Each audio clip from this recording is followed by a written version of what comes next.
Six on your eight piece, looking like Weez. Haven't seen Cleveland, shout out, I'm bleeding.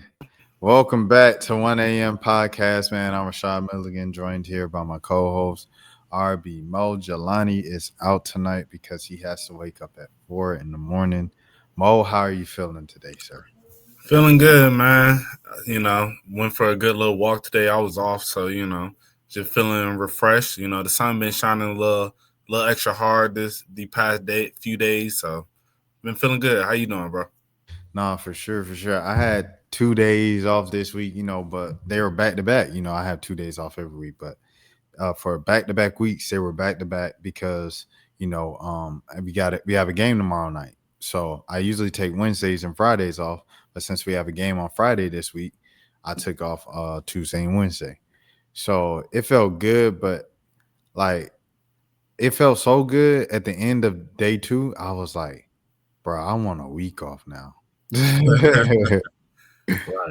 And it's like I like my job, but like the breaks and rest just feel good. Like I think they feel even better the older you get too. Like it just feel better and better, bro. I'm not gonna lie to you.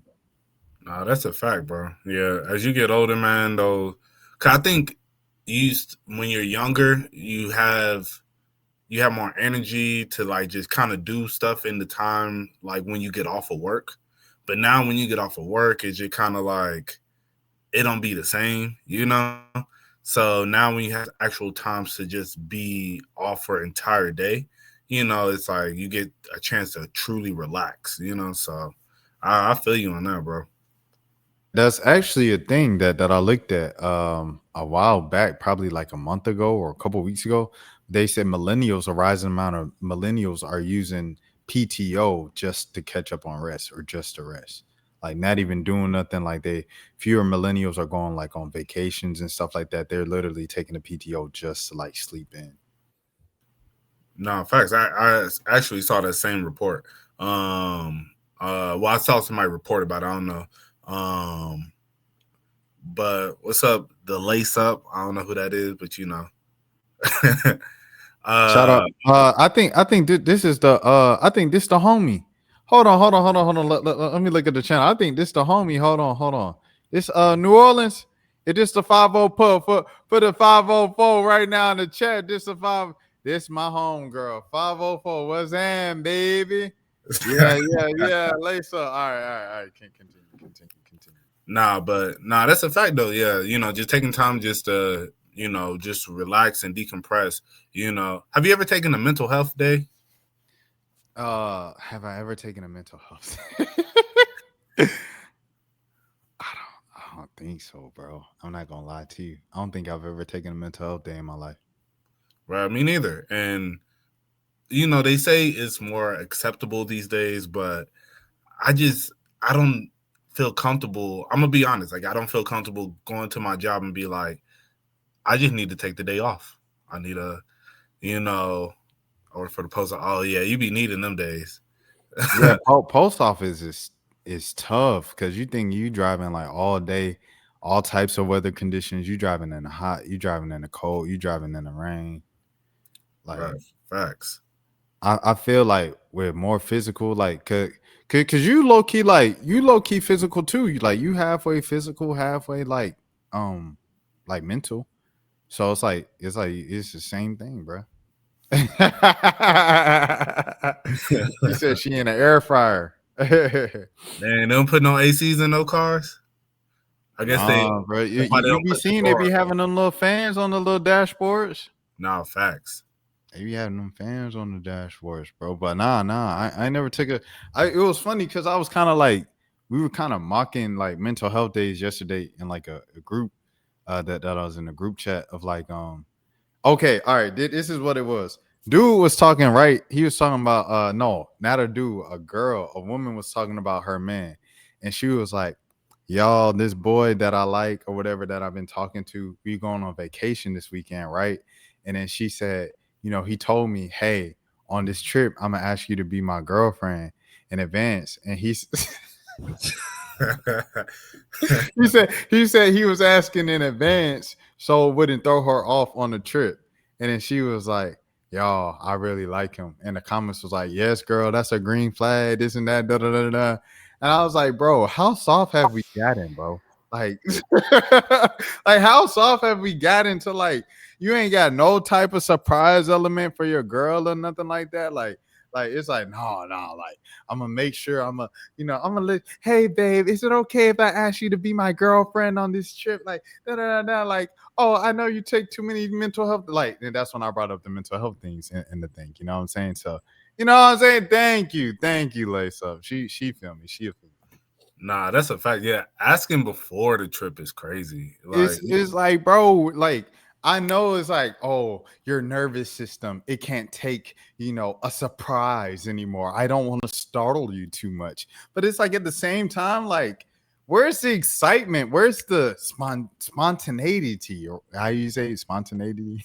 yeah. Nah, facts though, bro. That should be something. And I mean, just asking somebody to be your girlfriend. I mean, if you just For it, do I'm it. for it. I ain't gonna lie, I'm for it. Yeah, do it. I'm just saying, just do it. Like Yeah, this ain't. facts. And I guess like you thinking like I don't want to ruin the trip because we finna be on vacation together, and then I want to ask the question, and then you say no. Now it's just awkward for the next 3 days. Why are you going on vacation with someone you talking to? I mean, hey, them vacations be lit, bro. but a vacation with someone you just talking to is crazy. Man, but when you go on vacation with somebody, bro, you feel like y'all in love for those like the 3-4 days y'all together, and then you just go back to reality. So I could see it. I would do that with a girl that I'm talking to. I ain't gonna lie, I ain't gonna lie, man. I ain't gonna lie. We go together if you call and talk to me every day. See, What that's if the it's only thing, been right? about a week? That's why I'm for official girlfriend proposal, everything like that. Because sometimes you don't be knowing, you know what I'm saying? Like it be so in the gray area, you gotta say like outright, hey, you my girl, woo, woo. I get it. But like a vacation is crazy. A vacation and y'all ain't got, you know what I'm saying? And then it's like, oh, hey, I know we're about to sleep in the same cabin or the same bed this whole weekend, but do you mind if I ask you to be my girlfriend? Like, y'all don't think that's backwards? Like, all the girls in the comments that was gassing bro up, like, y'all don't think that's backwards? I mean, I ain't gonna hold you. If I had the money, bro, yeah, look, shoot, like you meet somebody, we've been talking for about a week or two, like shoot, you trying to hit the Bahamas. Like, I don't see nothing wrong with that. Quick little vibe, you feel me? Yeah, we about to hit Colorado for real, the mountains for real, mile high, Right. you know what I mean? Yeah, I don't know. That's a good point. If you had the money, you probably would just do it just to do it. yeah, I think right now, just in our particular situation, because you got to really like plan and get them like for a trip for you and somebody else. You got to make sure you got the funds and everything right. But like lace up for the listeners, people on Spotify, Apple Music, everything like that. She said, nah, that's my man privileges. She said, so she not going. So you say you want to hit the Bahamas, you trying to hit Turks, you trying to go to Turks real quick? She gonna be like, nah, unless like you my man outright. I mean, hey, that's for you to decide. If you see me in Aruba with somebody else next week, it is what it is. Nah, but for real though, I think it wouldn't be that bad though. Yeah, I think it's if y'all been talking for, I mean, actually, here's a good question: how long do you feel that if y'all been talking to make that step? Because like official girlfriend. yeah. Okay, you putting me on the spot. I'll say official girlfriend. Okay. So obviously, first off, it depends on how much you like the person. I need a ring. You need a. She said she need a ring to go to Bahamas. I feel it. That's a lot. But hey, that the standard's the standard. We not official till we married. Oh no, so you be cheating? Okay, all right. Okay, so I say this. I'm gonna say this. Okay, So I need to like know, like, cause you know off top, right? Like if you like someone kinda, you like, okay, I'll give it a chance, I'll give it a try. If you like someone a lot to where you like, I'm ready to hang up the jersey, call up the roster. Hey, thank you for playing along. It was nice knowing you. Whoop, whoop, whoop. If you like them that much, okay, all right. I say about a month. I say about a month because you don't want to freak the girl out and ask her after a date or ask her after 2 weeks and you really, really like her. Because then if you do that, then she like kind of bugging. But a month, I feel like a month is appropriate to ask if you really, really like the girl. Y'all been on like consistent dates for a month. No, facts. I agree with that. I think a month is a good time. How it takes is too much. Nah, I feel that. For the listeners, she said, "Nah, fam, nah, I need to talk. Texting is too much." Man, I ain't gonna. I prefer to text, but I will hop on the phone if a girl likes to talk and I really like rock with you, then I'll definitely hop on the phone. But yeah, I don't know. I think I don't really know the time table for that. I know my last two relationships, it just kind of got to the point where the girl was just like, all right, what we doing? And then it was like, all right, okay, yeah. I remember. I feel like that's a setup for a failure of a relationship, though. It's like if you had to force me to like step up as a man, I mean, I ain't really rock. I wasn't really like, you know what I mean? Lace up. Lace up. What, first of all, what do you do? Are you camera ready, Lace up? Can you get camera ready in the next, say, 10 minutes? Let me know in the chat.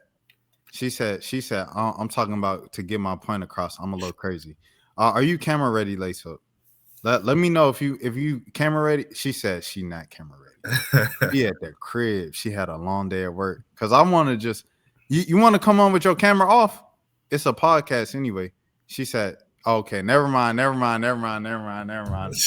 mission. Abort mission. Abort mission.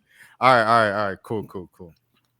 But I feel like if you gotta, you know what I'm saying, like push me as a man to like take that next step of commitment, then like I probably wasn't feeling you that much. Like I was on the fence.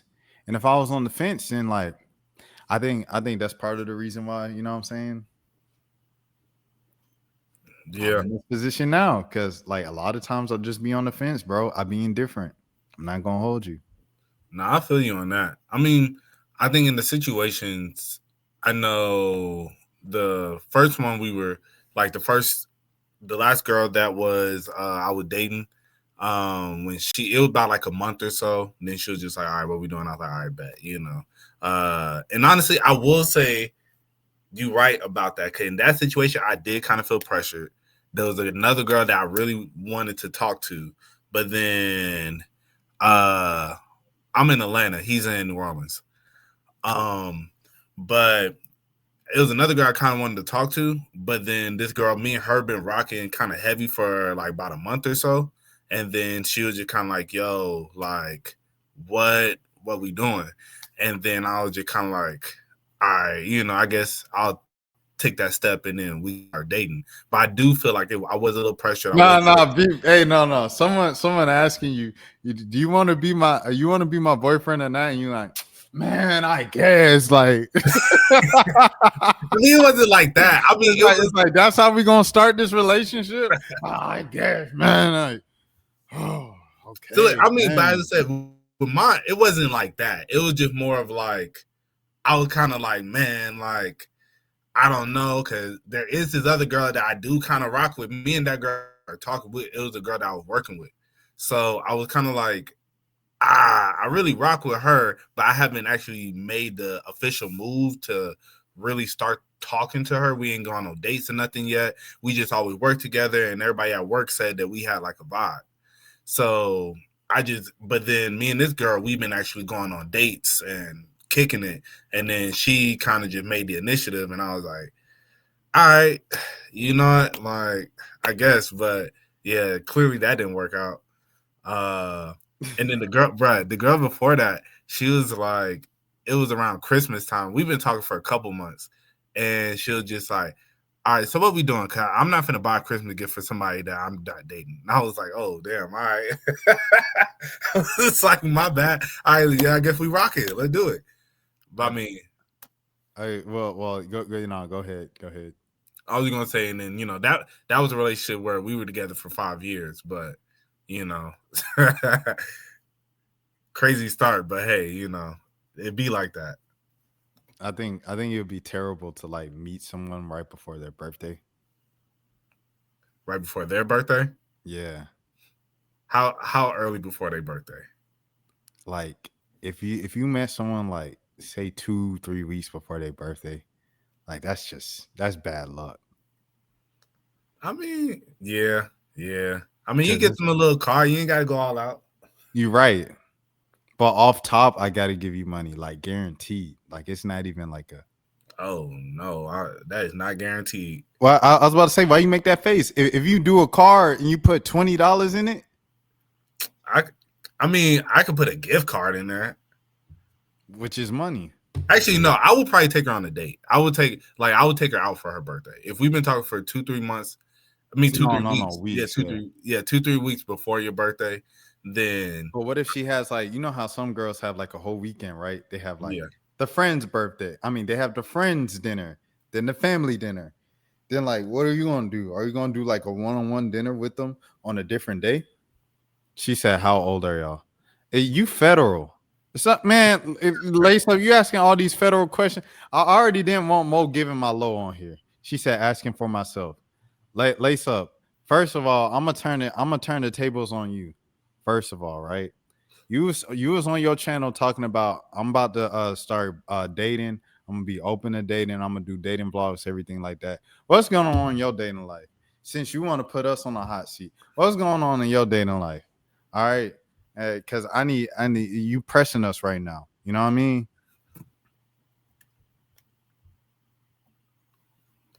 But let's see, because I don't know how to behave myself. Hey, I feel you. I feel you. But I think like where would I fit into that? I think I would pop out for the friends event, like maybe like the after party. Cause it's like there's the dinner, and then there's always the like we're going to the club or something afterwards. I'll pop out to the club. You feel me? And then from there, I'll probably do like a little thing with you within that. Like maybe like the next day, could then I'll take you out. We go have some brunch or something, or maybe next day we go to dinner. But I probably wouldn't pop out 2-3 weeks of talking. I don't feel like it'll be my place to pop out to the friends dinner. Yeah, facts. Because it's like because you know how they be like at the end of the table explaining who everybody is. Oh, right. This is my coworker. This is my homegirl. I knew her since middle school. This is my homegirl from my old job. And then she get to you. What she gonna say? Oh, this the homie? Right. Right. So I don't know, man. I don't know. Yeah. That's why I say the little pop out afterwards, the club afterwards. I'll buy the hookah. You feel me? But outside of that, nah. 2-3 weeks, we gotta chill. But I feel like if you pop out at the club, right? If you pop out at the club, you obviously she's gonna want to be around you, right? And then you're gonna like kind of be around her because she's the only person there. Right. I feel like people around her are gonna be like, "Who is this?" I mean, but that's okay because by that point, everybody's lit. Like we at the club, you feel me? It is what it is. Like, yeah, that's his little, that's his little, yeah, you feel me? That's her little, yeah. But at the dinner, that's where it gets awkward because now it's like, oh, so y'all been working together, huh? Like when we at the club, I ain't really got to meet nobody. Like I'm gonna dap a few people up. I'm gonna give a little side hug to the homegirls. Then I'm gonna, vibe with my shorty, Like the only time you guys interact is literally doing like, hold on, wait a minute. Y'all thought I was like, that's right. The only like you just point at each other and rap at each other all night. That's it. Yeah, and then you get the girl, he was kind of cool. Like, yeah. Shouts out for sure. Okay, so I guess it's not that bad meeting someone right before their birthday. Happy birthday to everybody whose birthday is about to be, you know what I'm saying, for sure. I don't know if I want to pivot into this just yet, but like I had to say it at some point. I've watched basketball my whole life. Wemby is the best player I've ever seen, bro. no, that's a fact. Like, Yeah. and it sounds weird saying, like, if it sounded weird saying the first time, and now it feels weird still. He's the best player I've ever seen in my life, bro. No, facts. I ain't gonna hold you. Yeah, he's like my favorite player in the league right now. Like, I definitely want to see him when he comes to my city. He's at my city. I'm 30. I'm 30. She said, love y'all. Bye. Hey, be camera ready next time. But, what you doing around the city? Wait, hold on. What's the next move around the city that I need to know about?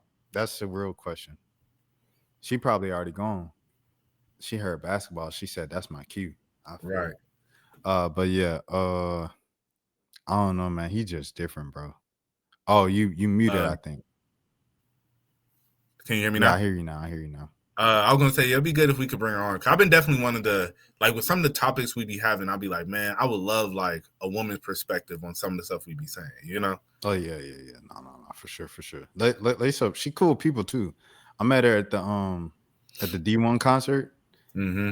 And afterwards, she was like holding up her tripod the whole show, and she was like, my arms they hurt from holding up a tripod. And I was like, dang, your arms good? She was like, yeah, I feel like I got stronger. And she was like, I could just do push-ups right now. And then she just starts doing push-ups outside of the venue. Right.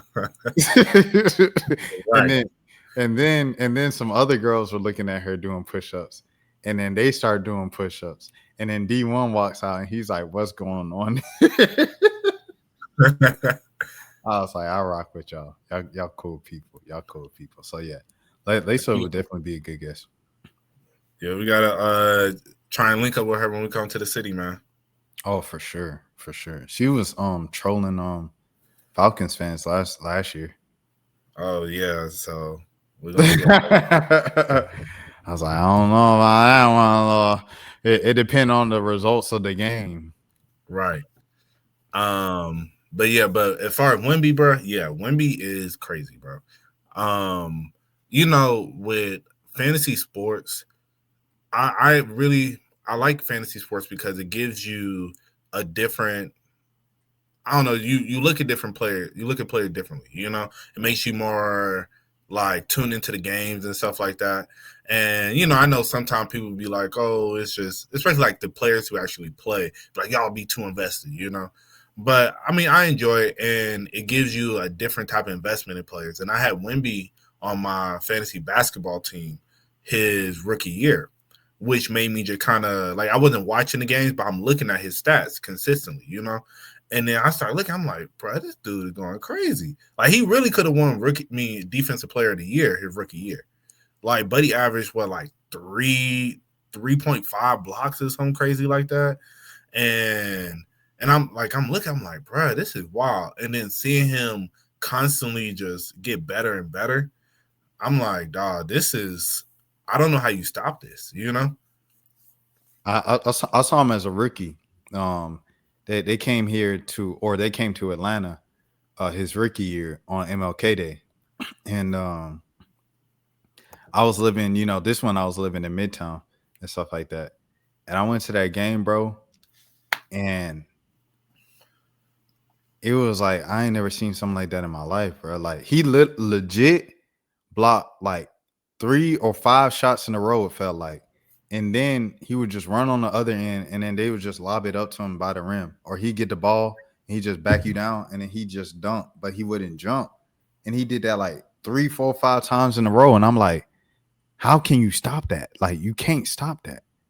Right. And then it was just like, why don't he just do this every possession? And it was like, sometimes he was just doing that every possession. It was like, because you can't stop it. It was a guaranteed 2 points. I was like, bro, like, and then he missed like a layup, and then he was like mad at himself.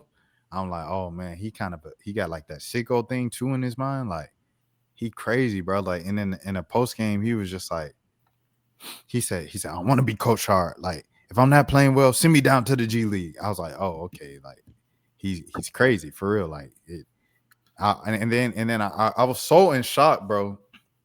I went back home to my apartment, and then I just did like a video. I did a YouTube video, bro. I just went on Zoom. I was like, I literally do not know like what else to do right now. Like, I've never seen a basketball player like this in my life, and it's just shocking to me because as you know too, like you just seen so much basketball your whole life. Like, you think about AND1, Harlem Globetrotters, like the kids you see in high school. Like, we saw Jaylen Brown in high school. We saw I saw Maya Moore in high school when I was in 6th grade. Like, I've seen all these great players in high school and at college and at mid-major levels and stuff like that, and like slept on players and players who like should be in the NBA, but like their grades were bad or they couldn't stop smoking weed. Like, you see all these players throughout all the years, and it's like you think you've seen it all. And then you see someone like this who was like has the height of people that we've seen before, like Manute Bol, Bobo, Yao Ming, but it's like his skill level is like someone that's like 6'5" or 6'4". Just and then but he shoot like Durant, but he's like a foot taller than Durant. Like, it's just Right. it's just crazy, bro. No, facts. Yeah, I don't know as he continues to bulk up, and I think he's definitely going to run the league, and I think also USA basketball is going to be tough to continue dominance with him being with France, because France already has a solid team, but then him continuing to because he's going to put on more weight, as he gets older, him just getting more skilled, and then he plays against all these players in the league already, so he's going to understand their how they play and everything. So the next Olympics, bro, I think it's going to be tough, We don't have no bigs, bro. Like, it was like Bam Adebayo, like he already considered undersized in the league. Right. They had Cooper Flag play point last night. Like, we are cooked. Right. We are cooked. Like, we don't have no kid that, is, eating wheat and everything like that. And he just like 6'11" as a freshman. We don't have no kids like that. And if we do, they not good. Go ahead. How tall is Cameron Boozer? Oh yeah, the Boozer twins. That joker might be like 6'10", 6'11", 6'9", maybe at the lowest. Hold on, I'm gonna look it up right now. I'm gonna look it up. Because he can hoop. Yeah, the Boozer twins can hoop. The Boozer twins can hoop for sure. Hold on, I'm pulling this up right now. Cameron Boozer. That boy had 33 and 14 in the first college game. Mm-hmm. I was like, oh my gosh. 18, born in 2007. Goodness gracious. Yeah, he's 6'9". Oh, okay. Yeah, we cooked. Yeah. Yeah, because I was thinking, I was like, I don't think. No. Hey, Theo Ratliff's sons, bro. Okay, how tall are they? They just committed to USC. They like 6'11". Oh, dang. Yeah, look, Theo Ratliff sons. Yep, see, they're right here. Okay. Yeah. Theo Ratliff sons, bro, they gotta save us. And you see, he kept it pure too. Yeah, we're gonna need them, Kyan Anthony. Kyan, yeah. We're gonna have Bronny gonna develop into a star by then, bro. He got 3 more years? For sure. Imagine Bronny with Bryce Height, bro. Facts. How do you think Bryce is gonna do? Do you think Bryce has? I haven't really seen him play too much. Well, he's not good. He's not very good. Yeah, it's interesting because LeBron was like, oh, with Bryce, they were like, oh, are you waiting for him? And he was just like, man, I don't know how long he gonna be at Arizona, so I'm not waiting for him. Yeah, And because I think he's like, I want him to genuinely develop. yeah. Bronny was a bit different because Bronny was an All-American. Right. Yeah, and I think Bronny, it makes you. Looking back on it, he was hooping. He wasn't going crazy, but he was hooping in high school. So, but it was the competition level though. That's the thing. Like he was playing the best in the country and he was hooping like that. That's why it was so impressive. True. Yeah, no, that's a fact. So, yeah, with Bryce, I thought when he was coming up, I initially thought he was going to be better because I saw the height. Then you see like the highlights. It looked like I'm like, oh yeah, he about to go off. But yeah, it's all about if he has the same drive, to want to get there, because you don't know where these kids' motivation really be. Sometimes it just, this is what I've been doing for so long, but it's like, this ain't really, like, I don't know. I've never heard Bryce talk about anything, like, I think, it'd be interesting to get his perspective on it if that's what he's really, if he wants to make it to the league, maybe he's, at school right now studying journalism, thinking he's going to be an analyst one day, Yeah, I was about to say you got to go back and watch him on Kai, bro. Okay. Did you already? But you watched clips of it, but you didn't see the full thing, huh? I saw a couple clips, but that was before I was really into streaming. So yeah, I didn't really see too much. I didn't really go digging for too much for real. Yeah, I'm trying to see if I could pull up some stuff right now, because I don't want to go straight to the YouTube. Oh, this was when Drewski was just going off. This when he was talking about how he looked. Oh, let me. How many times champion? 4. When was he born? 1984. 1984. 3:30 a.m. December 30th. He's from Akron, Have some Ohio. respect. This is his second child. No, no. James. I'm the first. No, you're the third. Bronny's the second. Zori's the fourth. Oh my God. Gloria James' mother. Oh my God. You need to pipe down. No, you need to pipe up. What is that? What? Right. But they was hooping, right? And it was raining, bro, so it was slippery. And Kevin was just like, "Hey, Bryce." Hey, he said we got royalty here. He said, "Bryce, calm down." Like he said we gonna shut it down. Uncle Kev gonna shut it down for you. Right. Oh, this man reacting on the screen. But he talked to him and everything and stuff like that. Hold on, I'm trying to see. You good? You can see me? Yeah. All right, I got some people. Oh, bro. Hey, what's up, bro? What up, my niggas? Hey. Brown Vice Lord. Brown did this. Brown Vice Lord, nigga. What time is it? Why you hanging out? What the fuck? You should have said you fucking hanging out with LeBron James. Are you fucking crazy? That's my first time doing this. First time talking to my father. Your kids love you. Yo, Kevin, you got a bunch of TikTok. This is your kid on my first time thinking LeBron James got enough to fucking hang up. You bugging the fuck out. He's got 16 points, 11 assists, 10 fucking rebounds. I had to do what I had to do. Hey, Drewski, I had to do.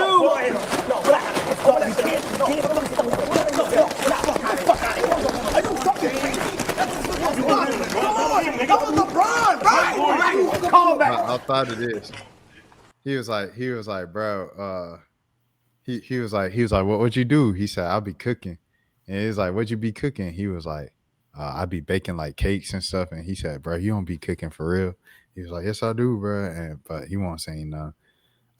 In the middle of him talking, Drewski cut him off, and he was like, can you call your dad, man? and that's how this happened, bro. Relax, Show the chat. Look, listen, you just had, listen, I know exactly, I was just watching you. You just had a triple-double, you had a good game. You feel me? That's what you want to add first. Basketball's most important, so good game. You feel what I'm saying? Let Kev introduce you. Let Kev introduce me. 1, 2, 3. 1, 2, 3. I'll give it. I'll set I've it been up. brought already. I'll set it up right. Yo, Brown was good, my nigga. Let me. Can you shut up? Let me do it.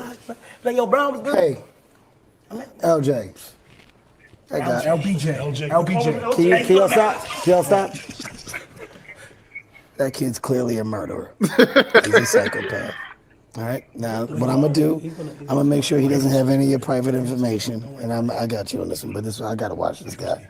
Clearly, this guy he's a little different. All right. This is one of those guys that'll sniff your seat when you get up. Right? Yeah, so let me talk to him. I'm about to switch it up, man. All right. You get what I'm saying?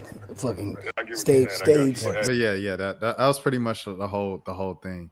I was trying to get some more stuff of him talking because he was talking on there, but yeah, I guess all the clips was just him not talking to him, just being there.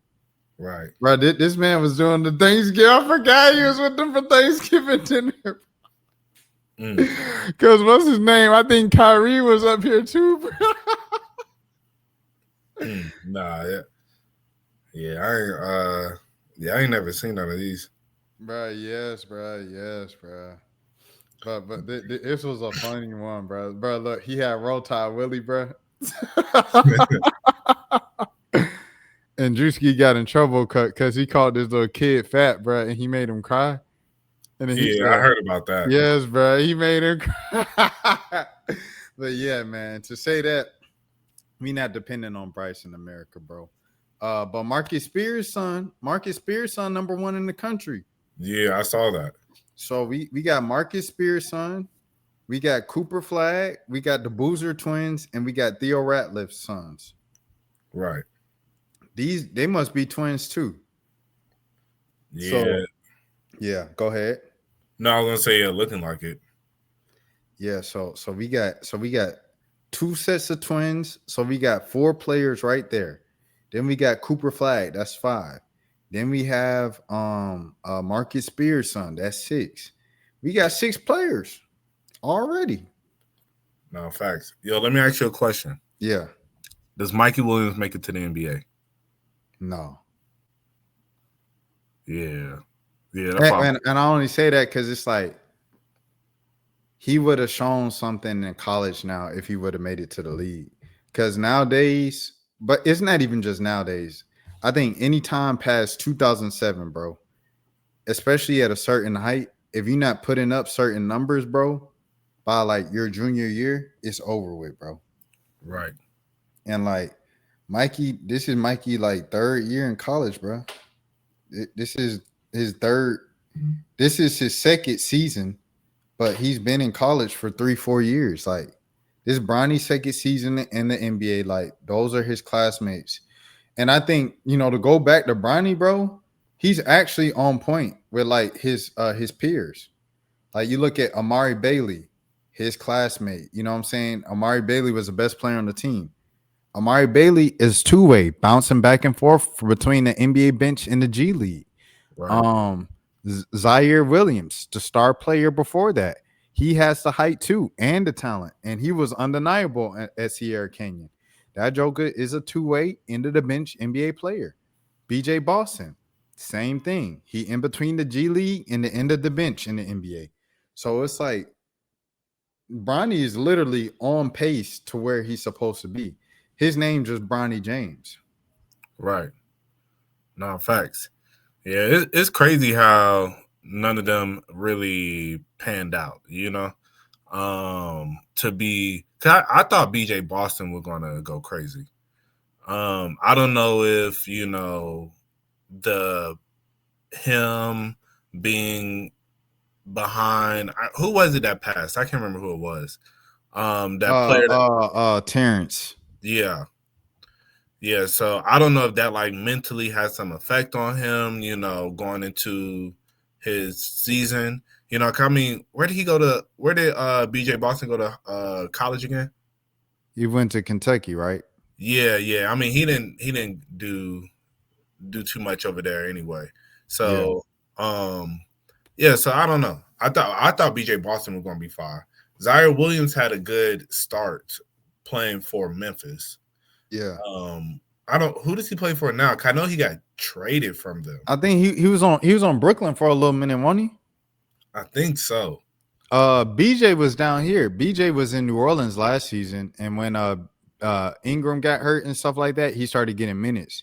And he was like a 10-day, and then they just signed him because everybody else was hurt on the Pelicans. And he had a couple, you know what I'm saying? He had a couple stretches where he was just scoring, but that's all he was doing. He don't play no defense. He just score. Right. And I'm like, well, that kind of sound like in line. Zaire, though, I believe he was on Brooklyn for a little bit. Let me see where he's on now. I seen him in the G League. He's still on Brooklyn now. Okay. Yeah, he's still on Brooklyn. Did he play last game? Yeah, he had 1 point and 3 rebounds in 15 minutes. Okay. He said, okay. It's like, I'm gonna be real, especially for a Brooklyn team that ain't got nobody, I hate to see that, but hey, he gonna keep grinding, Let me see where BJ at now, because he's no longer here in New Orleans. Oh, my boy, he a free agent. No, he played for Fenerbahce Basketball. No. Dang. Ni hao. No. Brandon Boston, ni hao. No. Turkey. Yeah. Oh, twin. Hey. He's still getting paid to hoop. You muted right now. Can you hear me? Yeah, I can hear you now. Yeah, I was saying, you keep chasing the dreams, man. That boy teammates with Lee Moore. Bro, I was just thinking that, bro. Shout out to Lee. No, facts. But dang, okay. And then Amari, where Amari at? Amari, he gotta be some two-way, bro. He has to be. If he went overseas, bro, Bronny is over. Dang, bro, look. His stats not even last season. It's 2 seasons ago. He been in the G League. Okay, so he's staying in America. Hey, I bet I was about to be disrespectful. What was you gonna say? It's not like, his family need the money, Yeah, facts. His family members are in good standing. Yeah. You know what I'm saying? Respectfully, man. You 21 now. You a grown man. Respectfully. No, facts. That made me think of the World Series, bro. When is game 1? I think it's tomorrow. Yeah, it's tomorrow at 8:00 Eastern. Do you feel like I feel like people tried to force the narrative, but then so many people were like, "Oh, we're tired of this," and I believe they're tired of it because of the lawsuit, bro. I'm not gonna lie. I felt like the lawsuit was like, "Okay, bro, like we done, bro." The narrative of what? Of the World Series is because what made me think about it was remember when Drake had the dinner with Amari's mom at Dodger Stadium. Oh yeah. That's what made me think of the World Series. Respect to Amari's mom, you know what I'm saying? Black woman, for sure. Bro, I didn't even think about that. How I peeped that Toronto was in it, and I knew that the Dodgers were in it, but I didn't think about the Toronto versus LA. Yeah. They some people try pushing it on social media, but like the response was overwhelmingly like, we are tired of the beef. Right. Yeah, like they didn't push it. They didn't push it as much as you would think they would. Nah, facts. I think last year it would have went up. Yeah. But before the Super Bowl. Yeah, facts. I felt like the Super Bowl and the lawsuit were both like, we get it. Yeah. We kind of over it. Like we get it. Nah, but that's a fact. Yeah, I didn't even think about that, to be honest. As I said, I knew Toronto was in it and I knew LA was in it, but I didn't think about how like when I saw the Blue Jays, I thought about how I was like, okay, I bet Drake is gonna be posting all about that, but I didn't think about them going against LA. And he DM'd top 5, and he DM'd top 5 LA versus Toronto. What you say? Say it again. You said Drake did? Yeah, Drake did. Yeah. Oh yeah, so like, I didn't even see that. Yeah. So it's on Drake's mind for sure. Like, and Drake was extra enthusiastic when they won. I was like, bro, like, hey, I feel like if the Dodgers win, bro, not like us gonna chart again, at least for a week, bro. Yeah, I can see that. Let me see. Let's see if they have a thing. Yeah, see, there it is.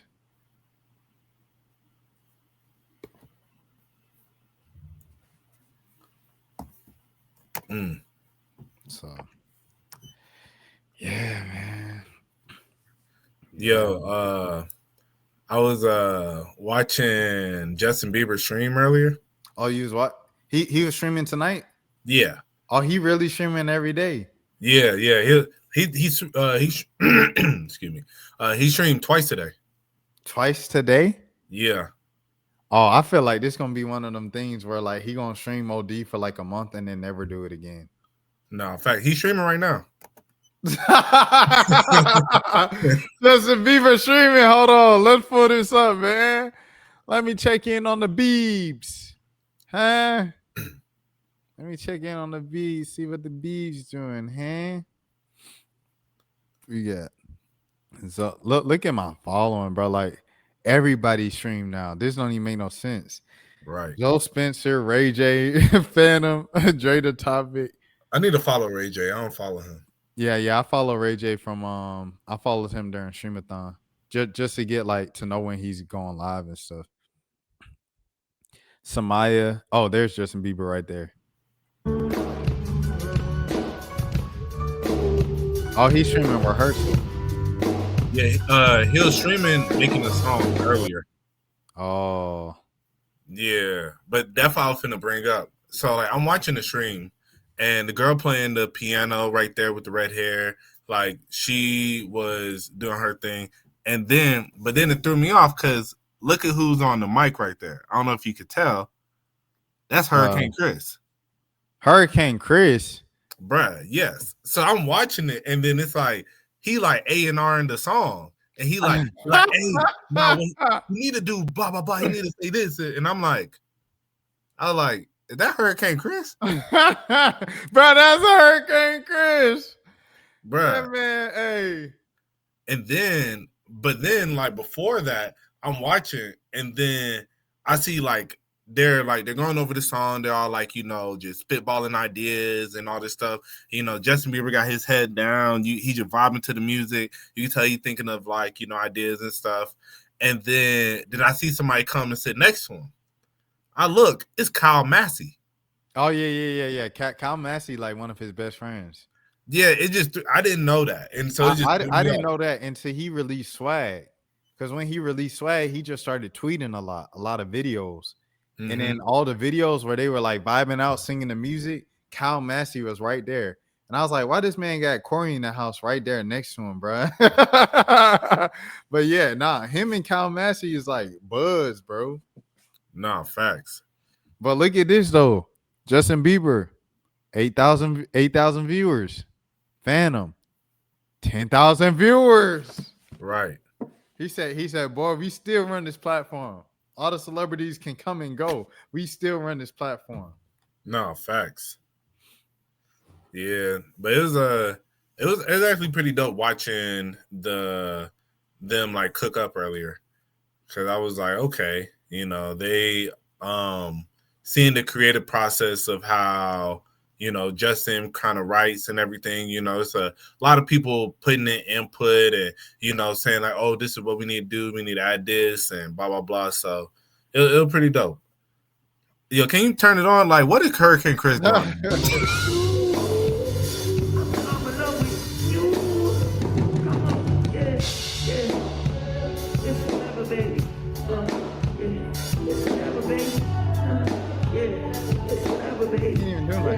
not in his head. Whatever, baby. It's whatever, baby.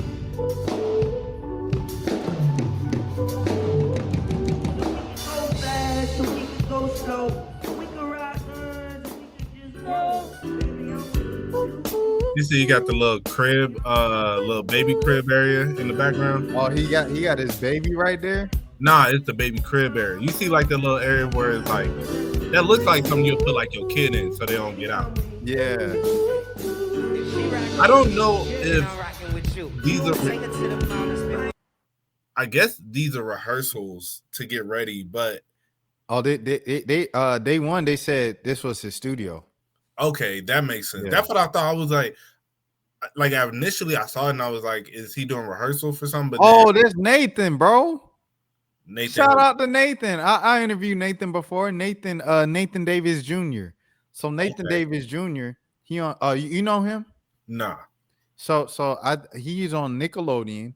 And then but he also does TikTok and he goes viral on TikTok and he's got this new like gospel song that's he pushing in and stuff like that. And it's pretty viral on TikTok on that side of TikTok and that stuff. So I just want to say, shout out to Nathan. I interviewed him like maybe 2 years ago, and I didn't know who he was. But like he been going crazy. Like this year, 2025, he been going crazy. So salute the bro. Okay. Yeah. Yeah, shout out to him. Yeah, because he I saw him as I said when they were working on the song. I didn't know who he was. Yeah. He sings and stuff like that. Nathan Davis Jr. Girl with the red hair. I want to know her name. She's very talented. Oh, shout out to Redhead. Yeah, because she was, as I said, like when they was like cooking up, like she was like a pivotal part of the cook up, Yeah. And I was like, okay, like she fine. But yeah, bro, you saw Deshae was live with 6ix9ine earlier. Yeah. Look, Johnny looking at Mel highlights. My ears pierced, so I couldn't take my earrings out. Right, hey, I ain't gonna lie. Mel, he over there caption baiting. I don't know the exact word for it. He clip farming. He not clip farming. It's like he caption farming, I guess. Cause look at the caption. Do you follow him? Oh, I don't follow Jay Cinco. Not Well, yeah. Cinco page. Jay Cinco. Face to face with Capaholic since the drama. Oh yeah, Bruh, he hooping. Yeah. They like I don't even see them there. Ain't got nothing to do with Capaholics, bro. And it's because bro, that's a TT boyfriend. Okay. TT boyfriend, bro. I feel like he just big for no reason. Pause. That man ain't boxed out or nothing right there. But yeah, I had saw that when like you was talking about like who's on, and I saw that caption. I was like, okay. And then I look and I'm like, this man just hooping. And I was like, I don't even see none of them there. Right. Cause I'm like, I know Deshae not there. Deshae lit right now. Yeah. And yeah, I don't see where does 6ix9ine live? I don't know. He probably lives somewhere in LA. Nah, because Deshae had to catch a flight because he missed it yesterday. Oh, then I don't know. Maybe somewhere in Florida. I don't know. Yeah, he probably live in Florida. So yeah, Deshae in Florida. Deshae been carrying though. We've been talking about that. Deshae literally been carrying that whole house. Facts. Derek, he had a good come up this month too. Like I ain't seen none of his streams or nothing like that, but like I see his clips a lot. I really go by like how many clips you have. I feel like to be a streamer for real, you gotta like either create your own page of clips or you gotta like, you know what I'm saying, get people to clip you, bro. Right. Cause that's literally how people determine if you making noise or not. Like they don't even care if you like got subs and stuff. Like that Phaser-thon, I ain't watched like 1 second of the Phaser-thon. But like I see them clips that be like, Your Rage got 50,000 subs for the first time. Silky got 40,000 subs for the first time in 3 years. And you see them clips, you're like, oh, they must be lit right now. Faze doing it. You know what I'm saying? You don't even know for real. But yeah, I haven't. Anytime that I have kind of tuned in, it's never. I don't know. It hasn't really been entertaining to me. So, but yeah, but you're right about the clip stuff. You know, that's why. I know I pretty much like Ben. I think I fell asleep or whatever, or he was off doing something else, and then so just a cameraman, and so the cameraman just sitting there talking and was just explaining like his process for everything, you know, and how like I'm like he was like, yeah, I'm usually up after we stream for like another like hour or two, and I'm just cutting up clips, and then I'm just like posting clip after clip after clip, you know, Yeah. and he was talking about how he used to work with I think he worked with Agent. Yeah. Nah, yeah. I remember you saying that. Yeah. Yeah, so and he was like, yeah, like he helped Agent grow his, I think his YouTube channel to, or yeah, I want to say his YouTube channel help him get like 1 million subscribers or something like that. And then so I was like, and you know, when I saw that him talking about how much he done, like the different people he worked with and stuff, I was like, oh, okay, Ben finna go up in this because you Yeah, got that's what. Okay, I remember now. Yeah. yeah, because I like you know, and I feel like Ben has definitely when I think he's genuinely funny, but Yeah. his clips, like he makes great clips, you know. Yeah. Yeah. So It's more difficult to do clips in long form. Like we were just talking about it at work today, because you know they would give me the rundown of what to do this season and stuff like that. It's some behind the scenes stuff. I don't even really talk about my job like that on here. But someone asked me about it today. They was trolling. They said, "How does it feel covering the Pelicans, knowing that they're gonna give the Hawks a top 3 pick?" And then I was talking about it a little bit this morning. Shout out to today. But yeah. I say all of this to say, yeah, we were at work today and they was talking to me about like what they really wanted from me, you know, with the Pelicans this season. And they was just like, yeah, we want you to do this thing on Instagram and, kind of pretty much doing what you're doing. Just keep doing what you're doing. But like we're gonna rev it up and kind of give it like an official name and this and that. And he was like, yeah, man, uh, how we were talking about last year, once we get a writer, we're gonna do a Pelicans podcast. I was like, yeah. He's like, there's no need to do a pod now. It's like when we do a pod, we chasing after the other people who have a pod. You know what I'm saying? Where we could just like set ourselves our own thing in something. And I'm only saying this out loud ahead of the season because I already kind of I feel like I established like Rashad started this last season. So if anybody hearing this or whatever, and y'all gonna try to run off with the swag, remember I was already doing Instagram videos and social media videos at the Pelicans game last season, so it's already done. But yeah. But like he was like, we just want to we could set our own mark in this thing of short form content. You know what I'm saying? Because trying to get people to watch long form content when they already have long form content to watch is difficult. You know what I'm saying? Like, I mean, you seen it here firsthand with 1 a.m. Like 1 a.m. Okay, yeah, like sometimes on the live, we get a couple people that's lit and stuff like that. But boy, when we post them Kendrick and Drake clips, 600 views, 500 views, comments popping. You know what I'm saying? Like clips is a way to pop. It just is. It's the way that people consume stuff. They consume stuff in segments and clips. Every day I stream live, and sometimes the streams could have 6 views.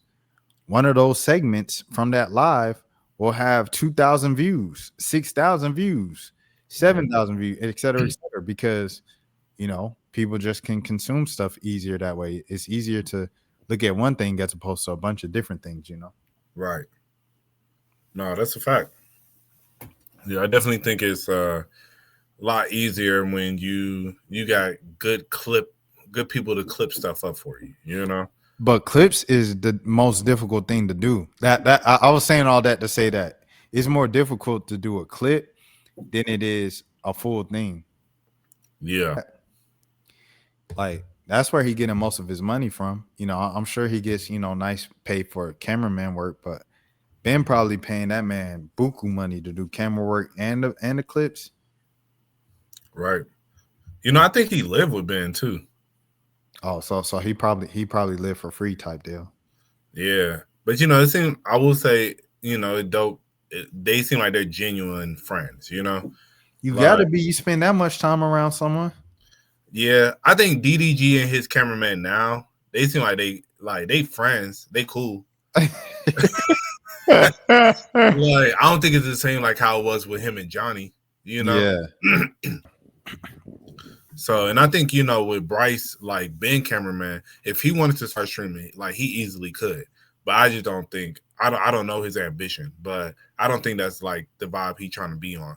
I think he genuinely just loves like the camera and like the behind the scenes stuff, you know? Cause I just say like the vibe that he enjoys, you know? You ever seen this? This dude stream? Nah. The Shaq show? This our boy Shaq, bruh. Shaq who? Leslie brother. Oh, really? Yep. Oh, dang. Nah, I didn't know that. Yep. This Shaq stream. So he watching a movie on YouTube. Oh, okay. That would definitely get us taken down. Facts. But yeah, he be streaming like 2K and stuff like that. Okay. Yo, these ads everybody for free just by getting Prime? Man. No, you don't get everybody for free. Oh, you don't get everybody for free? No, you only get you get to subscribe to one person using your Amazon Prime. Oh, that's it? Yeah. Oh, man, I was thinking about getting Prime just for that. But no, never mind. Yeah, no, the turbo is what you can get to where you don't have ads for nobody. That would make like, and then Prime is already like, I think like $16. So it'll make more sense if you was thinking about doing that, you get the turbo. Because turbos, I think, is like $12. $10, $12. Oh, $10, $12 a month? Yeah. So it's like YouTube Premium type deal. Yeah, pretty much. Yeah, that's why I got turbo. Because I be tired of the maps. But the ads on Twitch be OD, like they worse than YouTube ads. Exactly. Yeah, that's why I was like, I can't do this. Like, I can't do this. If that's what they doing, you know. So I mean, but does it count as a sub though when you watch someone's stream? No, I don't think so. So you still got to pay for a sub for them to be like, thank you for that sub. Yeah. Oh, that sucks. Yeah, but I mean, hey, it don't suck for me. I ain't got no ads. Yeah. You was like, at least I get the entertainment. That's all I wanted. Exactly. Dang. But yeah. The passing of the torch thing was the main thing. Like my biggest thing first before we got into I guess we could get into the gambling thing now. But it was like LeBron fans, they started posting. I don't know if you've seen it, but they were posting like clips of LeBron getting hacked. And they was like, what they say? They said, they said Wemby can never play in this era. And they was like, no way one game turned Bron fans into Jordan fans. Right. No, for real though. Did you see Mark Phillips at the game? Nah. Bro, Mark Phillips was at the game too, bro. Hold on. He is right here.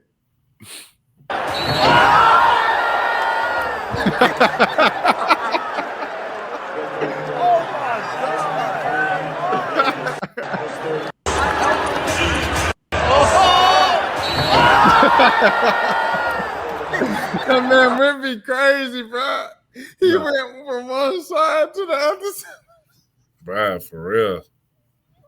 That man, he the GOAT, bro. Well, he not the GOAT. He got to win and everything like that. Like, he got to, you know what I'm saying, have an accomplished career. But in terms of, like, talent, he's the most talented player ever, bro. What's it called?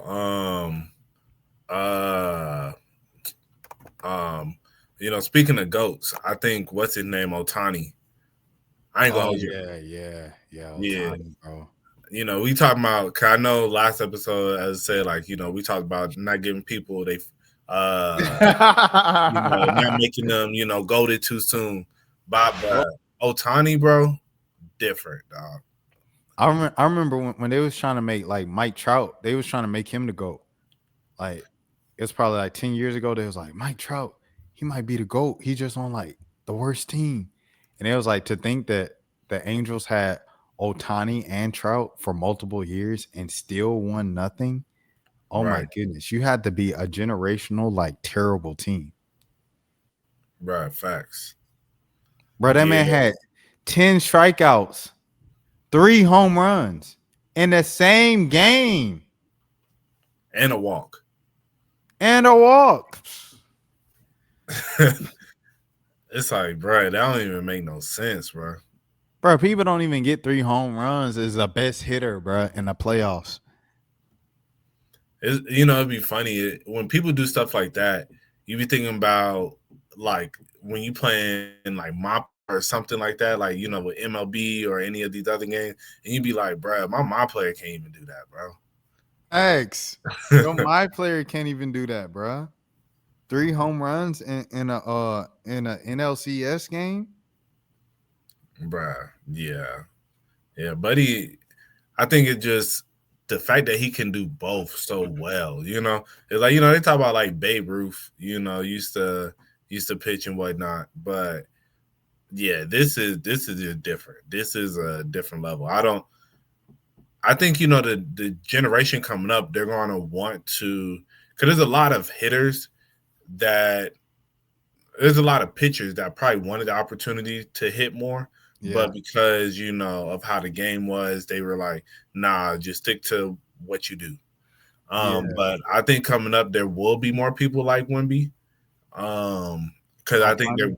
Yeah, like Ohtani. But I think there will be more people like Ohtani because of the fact that I think they will be given more opportunity. But he is setting a new precedent, But here's the thing, though, about that. So Hunter Green, shout out to Hunter Green. He plays with the Reds. I don't know if you remember him in high school. You remember him in high school? Nah. In high school, Hunter Green, he was on the cover of Sports Illustrated. That's because the Joker, not only was he a great pitcher, but the kid could hit a 500-foot home run. And so they were like, dang. Like, bro, are you going to try to do both? And he said, nah, I'm probably going to, go into pitching because I'm such a good pitcher. And that was like the talk of him coming from high school into the draft and stuff. So he goes to Cincinnati and he defeated them. And now he kind of, what I'm saying, he's one of the better pitchers in the league. But when you say what you said about Ohtani, I can't help to think about this kid right here, bro. And like, because just imagine what he would have, you know what I'm saying? Like because another reason why he was such a big deal back then, this is Notre Dame High School in the LA area. Mm-hmm. Another reason why he would have been such a big deal is because he was black. So it was like he was gonna be like the kid to save baseball for black people, for black kids to look up to and everything like that. Like they were already hailing him as that, like the LeBron of baseball and stuff like that. Right. Imagine what would have happened, bro, if he would have like been able to do both. Right. Cause it would have been exciting. Cause home runs is like black people stuff. Like black people playing the outfield, they do the diving catches and all the amazing catches, and they hit home runs, like and steal bases. They be fast stealing bases. Like that's all the stuff that get black kids excited about baseball. Imagine if this kid would have been the best pitcher and the best hitter, which he was in high school, but you see it right here on the thing. Right. Baseball's LeBron or the new Babe. Mm-hmm. He's 17. He smashes. He throws 102. Hunter Green is the star baseball needs. No, facts. Especially during that time, there was a lot of talk. Like, when Mike Trout was the best player in the league, they always talked about how his problem was he doesn't talk. It's like he doesn't have no personality. So people, unless you're a real sports fan, you don't know who that is, Yeah. And so So I think that would have been good for the game if he could have definitely done that. But now they got Otani who does that, and I think this is exactly what the league was looking for. Yeah. But hey, like you said, it was a good segue into what we talking about and stuff like that. Cause then you know what I mean, like because them jokers was gonna protect him no matter what. When they put LeBron name in that Damon Jones, I said, y'all think LeBron ain't gonna touch a prison cell. He ain't gonna look at a prison cell. The Right. NBA gonna protect him just like they did Otani. They said, who, what, huh? Right. Damon Jones gonna do 30 years before LeBron James see a prison cell. Facts. That's a fact. But yeah, they definitely want about to get Otani out of here. Like you say, this is the most excited baseball done been about someone since Barry Bonds was hitting them 70 home runs on steroids. Bro, facts. But it's like, well, Otani, bro, we talk about his pitching and his hitting, but Buddy he didn't even pitch last year. He went 50-50. First player to ever go 50-50. Because he had Tommy John, won it. I'm not exactly sure. He had some injury or surgery where he couldn't pitch. And he couldn't pitch. I remember that. Yeah, so he was like, I'm gonna just focus on hitting, and went for 50 home runs and 50 stolen bases. See, I didn't know he did the 50 stolen bases. Oh, yeah. He was the first player to ever go 50-50. Like, they got the 40-40 club. Acuna ain't get it? Nah. Dang, I thought Acuna had 50-50 1 year. Nah. Let me see. Acuna 50. I think he had like 40-60 or something like that. Oh, he had 40-70. Dang, he had 73. Dang, that's crazy. Yeah, I remember that. Because he took the base after he did it. Mm-hmm. Like, it was a big deal. But yes, I mean, I don't know. 40 and 70 those about equal. Yeah. I don't know. I might take the 40-70 over the 50-50. Because, 70 is crazy. Acuna probably like the fastest player, bro. No, facts. But he got that power too. Like, he different for real. He just be hurt all the time. Bruh, facts. Like, he really the best player, bro. No, facts. I'll give you that. Like, he probably the face of Atlanta. Like, if he was healthy. Yeah. Like, because he was hurt during the World Series. Mm-hmm. They got the championship. You hurt. Like, if he was playing during the World Series and he would have got World Series MVP, oh, yeah, it would be no doubt. It's his city. Right. But since he was hurt, whose city is it? It's still, it could be Bajan City. It used to be Julio City. It could be Trey City. It feel like it's kind of leaning towards Trey. It's probably Trey City. It was Dansby City for a little bit. Man, shout out to Dansby, bro. Dansby was definitely running Kennesaw and Marietta. I mean, I ain't gonna hold you, bro. Like, you would definitely see Swanson jerseys all throughout the city. Like, during that time, because he a hometown kid. It's not even the hometown kid, bro. It's like, especially the white people loved him, bro. Like, especially the women, bro. A lot of times that's like Joe Burrow. Joey Burrow. Like, I was watching a video today of it was this white girl and this Asian guy, and like it was like naming football players. I don't think my wife can guess, and so she going through, and like it was a lot of them shit like Saquon, like I don't know, like LeBron James, like just stupid stuff. But then as soon as they pulled up Joe Burrow, she was like, "Oh, easy, Joe Burrow." Yeah, and I was like, what? Same thing with how it used to be with Odell, bro. Facts. Right. I think Odell might be the most overrated receiver of all time, bro. I think he was a great receiver for a moment. See, here's the thing though about Odell. Odell had his run, right? Like you were about to say. You get 5 years, okay, you get 5 years of being great. Then you get a ring, I feel like regardless of however else the rest of his career went, which was pretty much just injuries, that's Right. a good career, bro. Like, you know what I'm saying? That's a good career. That's a better career than Ocho Cinco.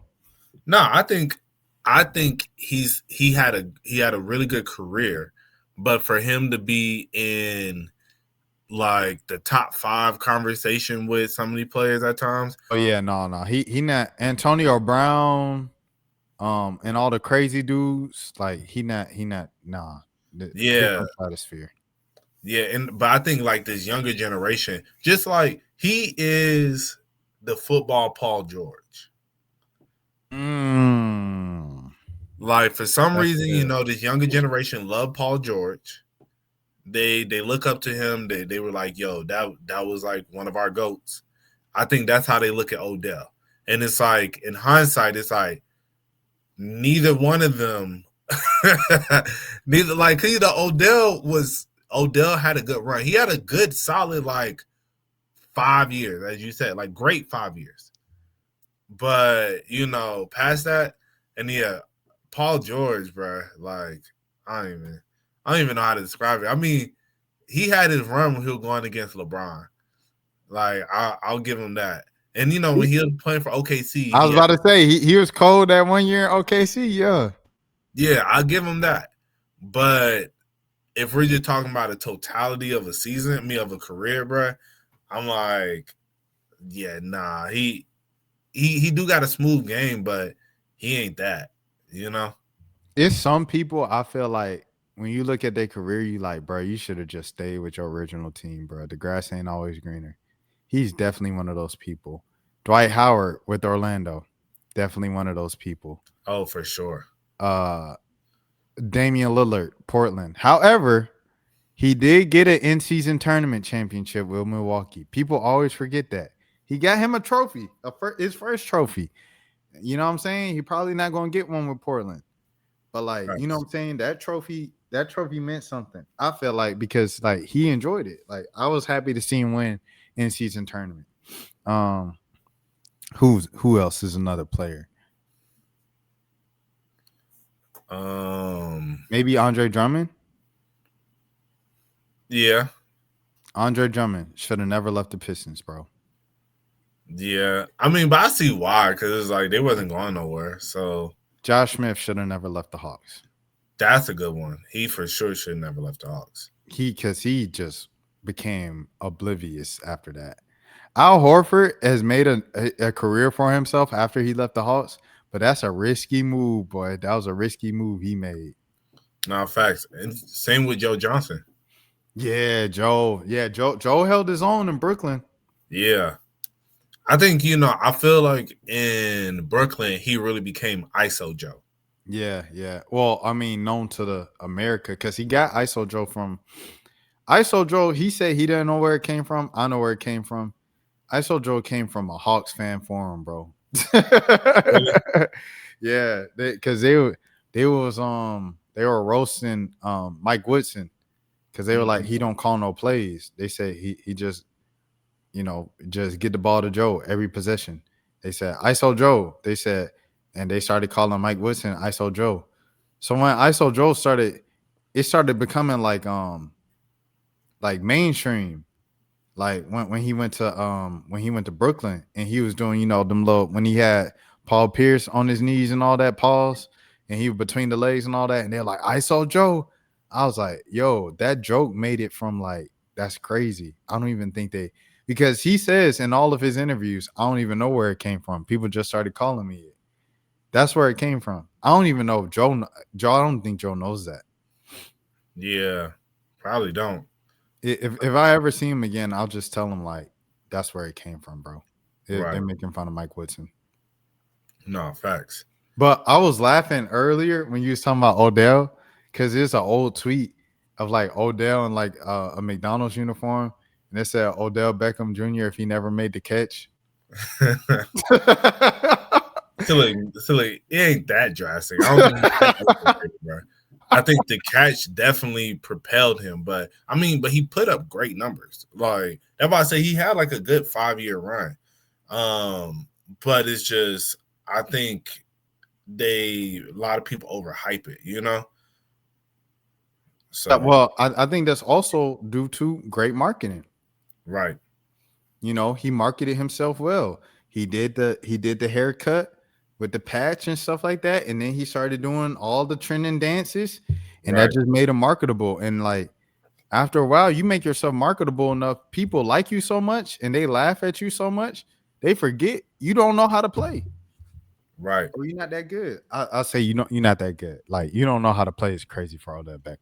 Like, Yeah, or that you're not that good anymore. It's like Boban, bro. Like some people probably didn't even know Boban was like not the best player. right. They just laughed at him and thought he was funny and thought he was cute with Tobias Harris, on the commercials and stuff. Another example, going to the WNBA, Sydney Colson. Shout out to Sydney Colson, funny person. She don't play much in the WNBA, Going back, buddy, light-skinned Duke Dennis on the OKC Thunder, Jalen Williams. Folks didn't even know Jalen Williams didn't even play until the finals, where they watched the finals and they said, wait, bro, don't even get in the game? Because he on all the memes. He in the streams with Ray. He everywhere. Right. So, yeah. Nah, that's a fact. You remember when Odell had those anger problems, bro? You said those ankle? Anger. Oh, yeah. No, for sure. Because they would compare him to Tom Brady all the time on social media. I don't remember that. It was like they was calling out racism, like because they would call Odell Beckham like a problem, a distraction, like out of control, and then they would show Tom Brady do like the same thing, and it was like quote unquote passion. Yeah, I mean, I will say, so Tom Brady wasn't going for headshots in the middle of a game. Because Odell was definitely, because I don't know if you remember, he had that thing with, I can't remember what that cornerback was, but every time they matched up against each other, it was always something.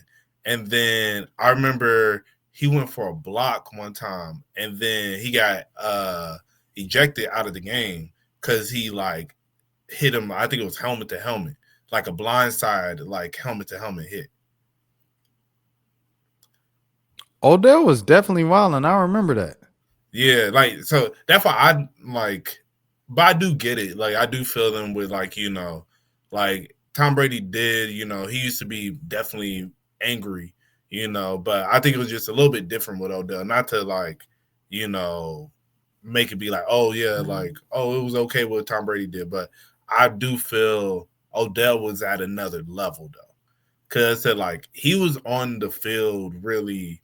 Like him in that net when he was sitting there, like he got into it with the net. You remember that?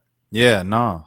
They will play them clips because it would be a clip of Brady slamming the helmet multiple times on the bench, and then they would show the one of Odell, kicking the net and hitting his head or whatever and stuff like that, and still acting mad and stuff like that. They would put that side by side, like.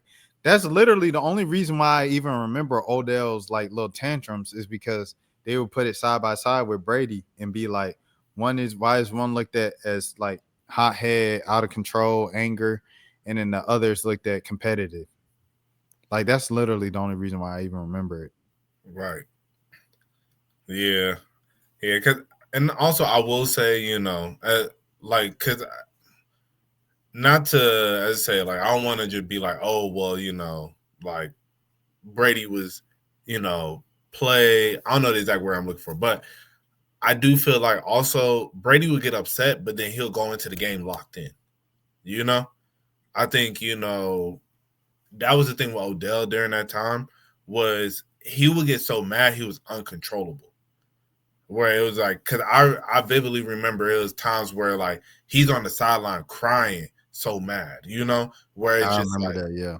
And it'll be like, it's like, bro, like lock into the game, but it's like he's so mad that he's not even like locked in no more. It's just like whatever he upset about is the only thing that he cares about right now, Didn't he have a thing with Josh Norman? I believe so. Yeah, I'm that, almost, that, yes. that one was crazy. That Yeah, that 'cause I might have think- been the one where he was crying. Yeah, 'cause I think that's the cornerback I was talking about where he did the headshot. Or no, I think they just fought. No, he did. I think that was who it was. I'm almost positive. 'Cause I think they fought, but I do remember. I think like he came and hit him with like a helmet to helmet. But I remember watching that game too, and I remember it was like, bro, like Look what at do these you- pictures, bro. Just look at the pictures, bro. Like Facts. this is ridiculous, bro.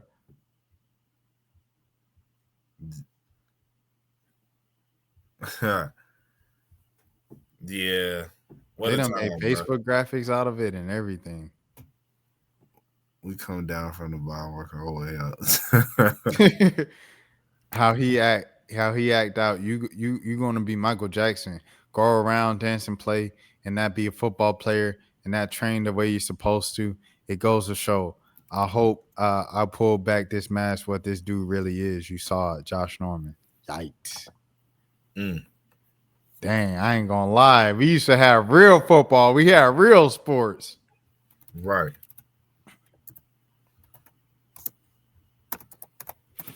Dang, these was the days, man. Yeah, man. That was it was a good time, man. Good time. Oh, that was it right there where he hit him. Oh yeah, the helmet, yeah. Yeah, that's when I was just like, oh, you gotta go. Like I remember watching that game. I was like, oh yeah, you're a danger, Bruh. Bruh, just when he scored on him, did he like whip over him, bruh? Yeah. bruh. Oh no, Odell was doing too much, bro. Odell was doing too much, bro. Yeah, that's what I'm saying. Like, yeah, Odell was wilding, bro. This Anthony Jennings teammate too. Anthony Jennings, him was homeboys. They probably still cool now. Yeah. That's crazy to think Ant was playing with Odell, bro. No, facts for real though. He was throwing touchdown passes to Odell Beckham Jr.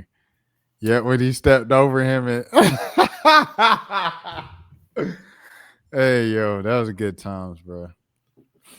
But okay, all right. You ready to get into the gambling, bro? Oh yeah. All right, let's go ahead and get into the gambling, man. So what was your just initial reaction and everything to the gambling and we'll go right there. I guess initially, seeing Chauncey, I was like, bro, that's crazy. With Terry Rozier, I was like, dang, they actually got that boy. Because they've been talking about that for a minute. Oh, they've been on Terry head since Jonte Porter, bro. Right. So I was like, dang, like, okay, so they actually got him. Chauncey, I was like, what? And then like hearing more about it, about how they were running, like, well, how Chauncey was, they were luring people in, like, get a chance to play with NBA players. And, they were sitting here cheating and whatnot. I was like, that's crazy. But then the thing that topped it off was when they said La Cosa Nostra was involved. And they were like, yeah, the Gambino family, blah, blah. I was like, is this the 1930s, bro? Like, what's going on? They had the mob, bro. They had the real life mobs, bro. Yeah, that's what threw me off. I was like, bruh, y'all really, this is crazy. Like, really having the mob. But then made me wonder, I was like, at what point was it like it went from a choice to, hey, you better come to this next game? Someone said that man Gilbert gonna end up like Jay Leno. Jay Leno. What happened to Jay Leno? Okay, great question. Here we go. So Jay Leno, bruh. Jay Leno, he just popped up like this one day, right? They said, Jay, what happened? He said, oh, I fell down a hill. Everybody's like, bruh, don't nobody believe that, bro. What really happened? he just keeps saying, "I fell down a hill, bro."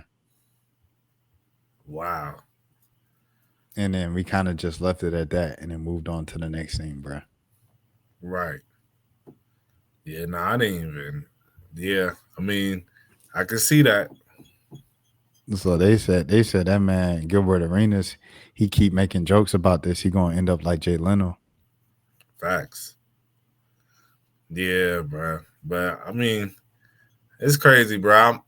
I would not be surprised if they do get more people.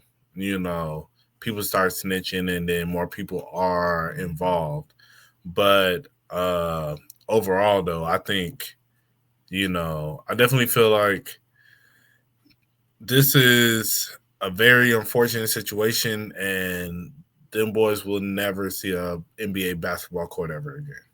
So there's the thing, though, with Gilbert. Is Gilbert really innocent?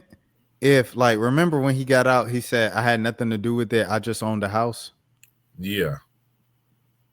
If the players if people who were doing the games and everything like that in the house that you own, if they were former NBA players as well, would you have any type of like, nah, you guilty too, bro? Like, isn't that kind of like common sense, right? I mean, I think just because you own the house doesn't necessarily mean you know exactly what's going on. But if Gilbert went and told and said, "I just own the house, I ain't know what's going on," and then they're like, "What you want to know?" "Oh yeah, it was Chauncey, so and so." Like, you know what I mean? Yeah. That's what I'm saying. I'm like, I don't think it's possible for you to own the house and then it be people in your same line of work and you to not have any affiliation or like thing with it, bro. I mean, I do think it's possible because I can see him having a relationship with Chauncey and Chauncey being like, "Yo, we just gonna use your house to do these poker games." And that's all he knows, you know? And if he's, you know, I don't know if he was actually attending any of them, if it maybe just like, "Hey, like, can we just use your house? Because this is a good, you know, a good middle ground. You got a good setup at your crib, this, that, and the other." So I think it's possible, but I mean, clearly he got cleared of everything he needed. What Gilbert say about it? So the thing with these clips, these are not safe. They will get you for these. Okay. So I was trying to see if I could see a closed caption or something, or I could just scroll down and then change the timing of it, and then we should be safe from that. So I'm gonna put it at, should I go slower or no, I'll go faster. I'll go time and a half, and then I'll scroll down and I'll play it, and we'll do it like that. Bet. I'm good for all the trolling. That's cool, but Rachel Nichols is foul. What did Rachel Nichols do good? She used my video and she actually wrote that I possibly snitched. Oh, not Rachel. Listen, I'm gonna troll with the best of them, but to ask that question, because then it makes me really want to, like, first of all, two of them niggas is gambling on NBA. One is throwing poker games and robbing his friends. Ain't got shit to do with me. I'm gonna tell on this nigga. Wow, I'm telling on him. Like, you know what I mean? My case is all a whole bunch of Igors and Igors, right? And I don't like this. What's going on? I see the word mafia. Yeah. But the only faces I see is Negroes. Yeah. Not Crenshaw Mafia. NBA. You know what I mean? It's NBA. Like, wait a minute. Hold on, man. Like, what's going on here? What the NBA do to y'all? Brother polite. Brother. It's mafia, but it's just local. You've been around brother now. You've been around brother. International crime bosses. Blacks. Right. Okay. You need a face. They don't got jumpers. You need a face. They don't got jumpers. None of them got colors. I watch enough movies to know the last group you want to snitch on is mafia. Right. Yeah. Adam Silver, you wasn't gonna open those arenas up as poker stations. Listen, I watch Dateline. They still ain't found people since 1947. When you seen them? I like my YouTuber career. And we enjoyed it as well. Blessed to be employed by the good folks over at Underdog. But we have some. What? No, Kwame still out. I swear I told on him plenty of times. Doing YouTube deal. The Underdog promo at the end of that is crazy. Josiah is out of pocket for that, bro. But so Gilbert saying he ain't snitch on him. No, facts. Yeah, that's why I was just thinking that. I was like, well, if he ain't I guess he probably just said like genuinely like, bro, like I just I own had it. I had nothing to do with it. Yeah, so yeah, as I said, like he might just really just been like, hey, like they just ask me to use my crib, and I'll be like, yeah, go ahead, So it's probably not his main crib, Yeah, no, for sure it isn't. Like when he got out and said I had nothing to do with it and was like doing all that bragging and stuff, I was like, he has to be telling the truth, because why would you be bragging this much if you weren't telling the truth? Right. So that's how I saw it. But I didn't even connect the two until people started saying it. And I was like, bro, this is what Gilbert Arenas was talking about. Right. That's another crazy part. It was like we knew about the Terry Rozier thing and we knew about this Gilbert Arenas thing, but I didn't put both of them together of like, that's what this whole FBI bust down and everything is. I saw one guy who is, I guess he's a professional like poker player or something like that. And back in 2023, he was on a podcast talking about how there was these games that were promoted, like you get to play with like NBA players such as Chauncey Billups. He said him by name. And he was saying that like his friend that tried to get him to go was telling him like, yeah, I'm telling you, like I know the guy who runs it, like, it's on the up and up. And then he saw who was involved and he was like, yo, I'm telling you, I know the people involved. This is not on the up and up. I promise you that. And then he said like he had like friends who went to the events and they were like, oh, this is for sure rigged. Like he was saying that people who didn't even really understand the game was sitting here beating professional players and all this stuff. So he was like, yeah, it was something for sure up. And I think, in those instances, they gotta be smarter, It's like you can't have, like when I heard that, then I was like, okay, they were bound to get caught. Because if you got random people, not random people, but people who clearly don't know the true ins and outs of the game, and then they just go on these hot streaks consistently, you're gonna be like, what the hell? Like the people who are what you say? I was just gonna say on that same note, if I'm Chauncey and I know, okay, all right, we're gonna do these games and we're gonna have you the face of them, but you're gonna win every time. Okay, that's cool. But when you start hearing the amounts and they say like $3 million, $2 million, 600,000, when I hear them amounts of what we playing for, oh no, get me out of here right now. You ain't think about the amount of trouble you can get for millions of dollars, scamming people out of millions of dollars. You ain't think once like, oh, I probably shouldn't be involved with this, especially on a coach's salary. That's just dumb, bro. Right. No, facts. I wonder how deep in depth did he know how everything was working? Did he just know that like, oh, like it's guaranteed for you to win? Or did he know about the contacts and the glasses that could read the cards and all this crazy stuff,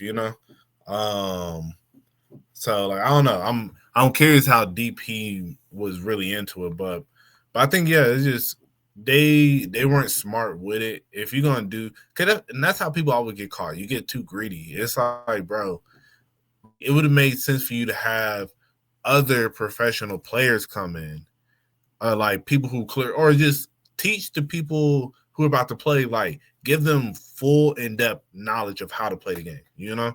Like they need to seem as knowledgeable as possible, and then you win. But if it's clear, like this guy don't even know, like you just say he got a royal flush, he couldn't even tell me what a royal flush was 2 days ago. I mean, like an hour ago, So yeah, it's crazy, man.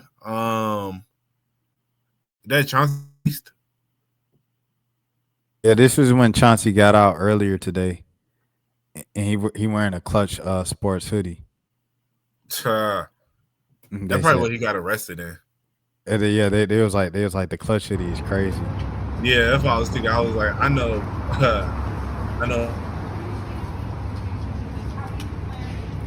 Well, what did you say, Mo? It cut out at the end. I was saying, I know Rich Paul was like, bro, you supposed to take that off. Bro, I saw this, but that goes into my point about like, this like the 1930s, because I saw somebody say like, bro, we got the mafia going crazy, sports gambling, and there was a jewel heist at the Louvre. It's like, bro, like they did that in the middle of the day too, bro. It was funny. I didn't know it happened at first. All I saw was Complex posts like all the things that were taken from the Louvre. And I was like, wait, what? I was like, what happened? But yeah, bro, it's a lot going on, bro. Facts. They jig them during the day, bro. Like in the daylight. Like that's insane, bro. Like the most prestigious, you know what I'm saying, museum. Crazy. How you get recruited for that? How you ever seen the movies? That's how they do it. I mean, I've seen the movies, but that's why I was like, that's how it really be. I guess you know a guy who's like, yeah, this person, they the best thief in, it's like they're the best thief in all of Europe. Yeah, like they've been robbing stuff for years. And then they get together planning. He said, hey, don't talk to me, buddy, about this. I do what I do. I've been doing this, okay? Right. Nah, facts, bro. But it's crazy, man. I don't know. 2025 has been definitely been interesting, bro. I feel like last year was crazier though. Nah, facts. Like I don't know what happened last year, but I felt like it was crazy. And remember that year where all the celebrities died, like before 2020? What was that? 2016? Yeah, maybe like 2016. Yeah. Yeah, I think 2016 had a good like first half, and then it just like the second half just kind of went OD. It was like everybody. I was like, dang, bro, what the heck? Nah, facts. How was your 2016, bro? I can't remember. I can't remember fully, but I was probably still sad about my ex at that time. To be honest, I was probably like just coming because I was sad about it for the rest of college for sure. Yeah, and I was still in college 2016, so I was coming out of that still. I was at this point, you know what I'm saying, like really close with my old best friend and stuff like that over there at Georgia State. We were really close. I think I was just starting to cover the NBA and stuff like that, so that was cool. I remember Black Beatles, because at this point, Ray Sherman was already established. Uber Everywhere was 2015, but it was like I was heavy into the underground at that point. A3C, I think this was like my second year doing it. I did it like 2-3 years of college. And like the second year, I started kind of getting a little more the run of things. And that was a fun A3C year for me. I believe it was 2016. And so that was a good year for A3C. And then that's all I really remember. I was at Georgia State. I was in college. I was kind of sad about my last breakup. And I was kind of like moving into like life past that. And that was that's all I can really remember, to be honest, from that time. It's murky for me now. Nah, I feel that. Yeah, like I bring that up because it was I saw Jelani recently tweeted. He was like, I feel like I was the only person that had a crappy 2016. But yeah, I mean, for me, I ain't gonna lie. Like 2016 was a good year for me because like I don't know if you remember, I had that surgery, so I was on bed rest for like 2.5 months. And you was on bed rest 2.5 months? Yeah, because I was on bed rest from like mid-December, and I came back really like February-ish. Dang. Yeah, that's when I could start kind of moving around. February, and then March I was like full speed again. Well, not full speed. Your ACL. I tore my patella tendon from hooping. Yes, I remember that because we was working together at the Gardens. Yeah, I remember that. Yeah, the day that I tore my patella tendon, I was actually supposed to be at work, but I was at Southern, and I remember I had planned to call in and tell them that I wasn't gonna make it that day, and then I had to call them and tell them that I just like my whole knee had blown, which was really kind of a blessing in disguise because, like, looking back on it, I think because I remember talking to it was you remember Milan?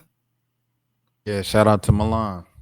Yeah, like we were supposed to work together that day. And I remember her telling me, like when I came back to work, that she ended up having to work by herself and it was like really like chaotic. And I think, yeah, and like I felt bad. And I think like I ain't gonna hold you, I don't know, me just coming up with an excuse of like, hey, I just can't come in would have gone well for me, Yeah. Like I might have been on the chopping block if I would have just if things would have went the way that I expected it to go. But then, but everything happened for a reason.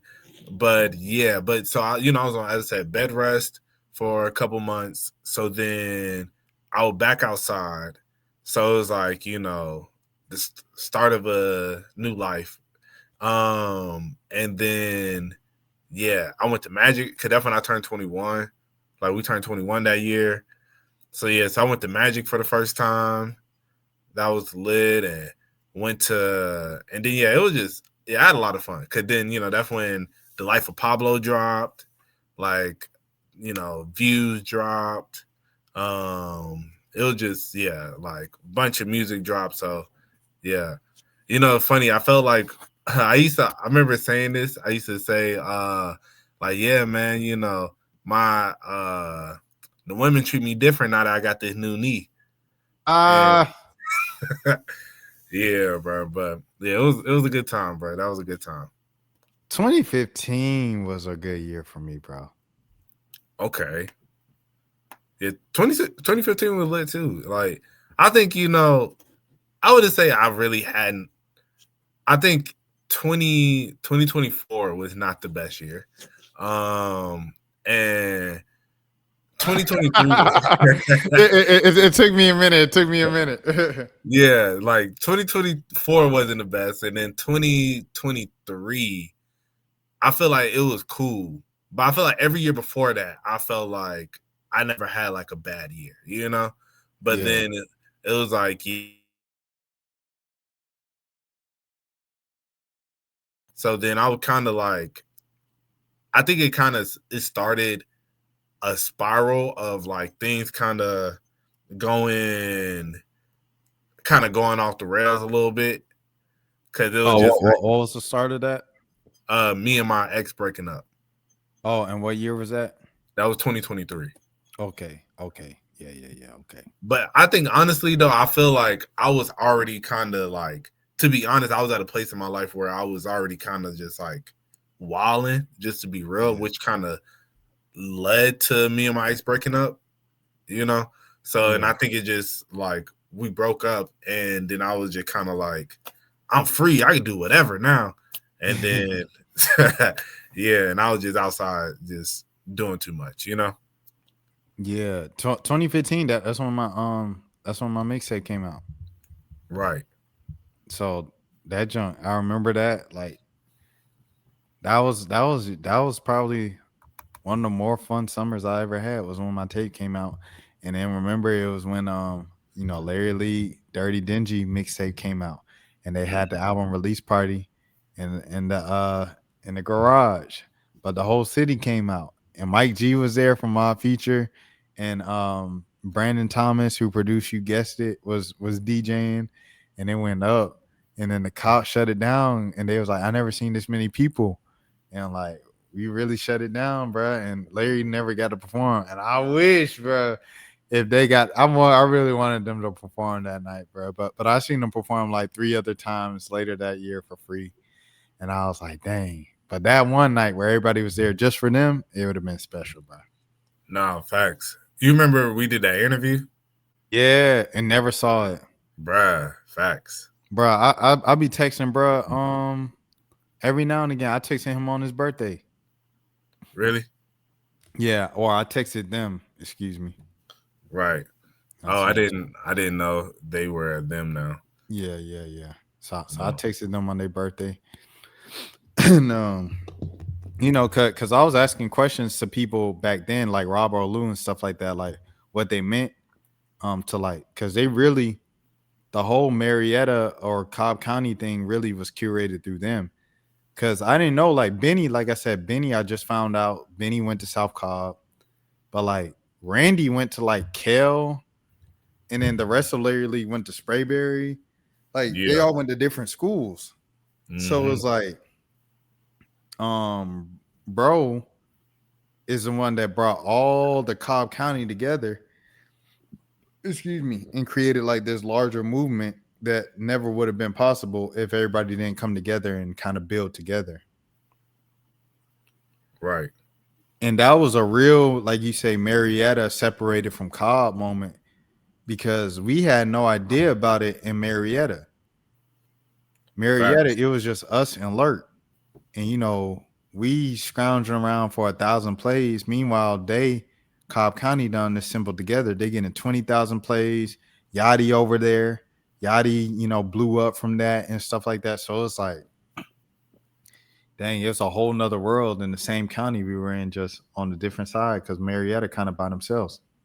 Right. No, facts. Yeah, man. But Yeah. like they but and then Tony went over to that side, and that's how he blew up. Right. Yeah. Well, it was yeah, that was a crazy time.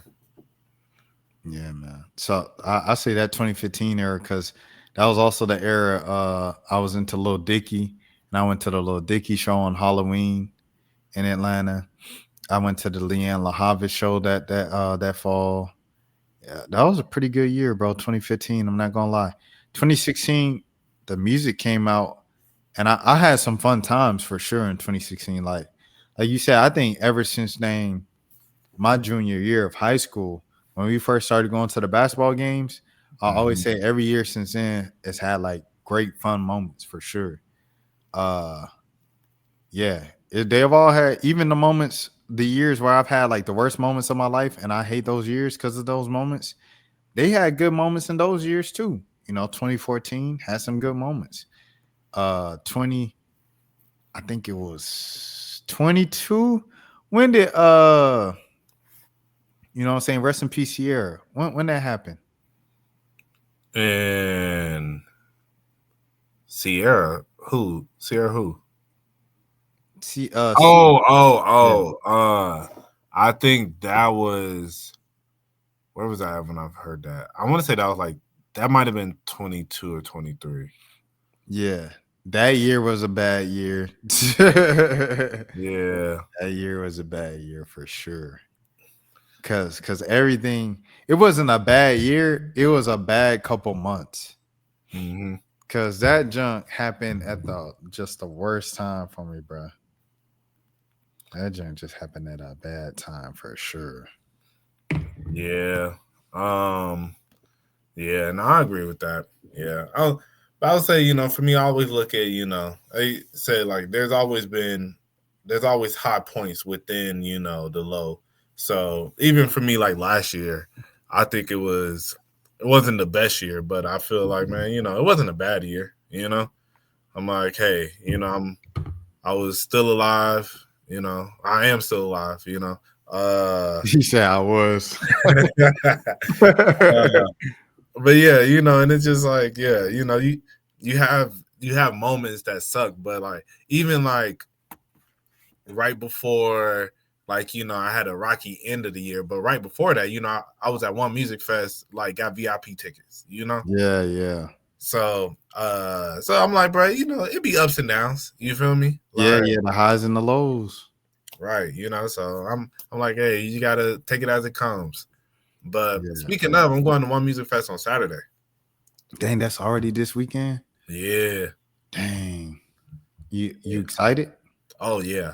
I work, but I get off at 4:15 technically, but I'm probably dip out around 4 and then head straight down there. And then so my goal is because when I ordered the tickets, bro, for some reason they had my I did it like with Apple Pay. Yeah. And so for some reason I had my old address on there. I haven't lived at that address for like 5 years. Dang. Yeah. So they sent it to my old address. So I had to like email them and they said they couldn't resend it. So I got to go pick up my ticket from Will Call. Dang.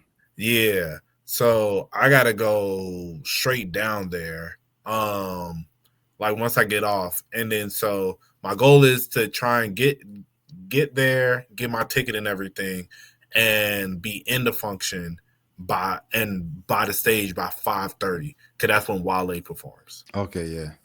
So it's you say you get off at 4. Yeah.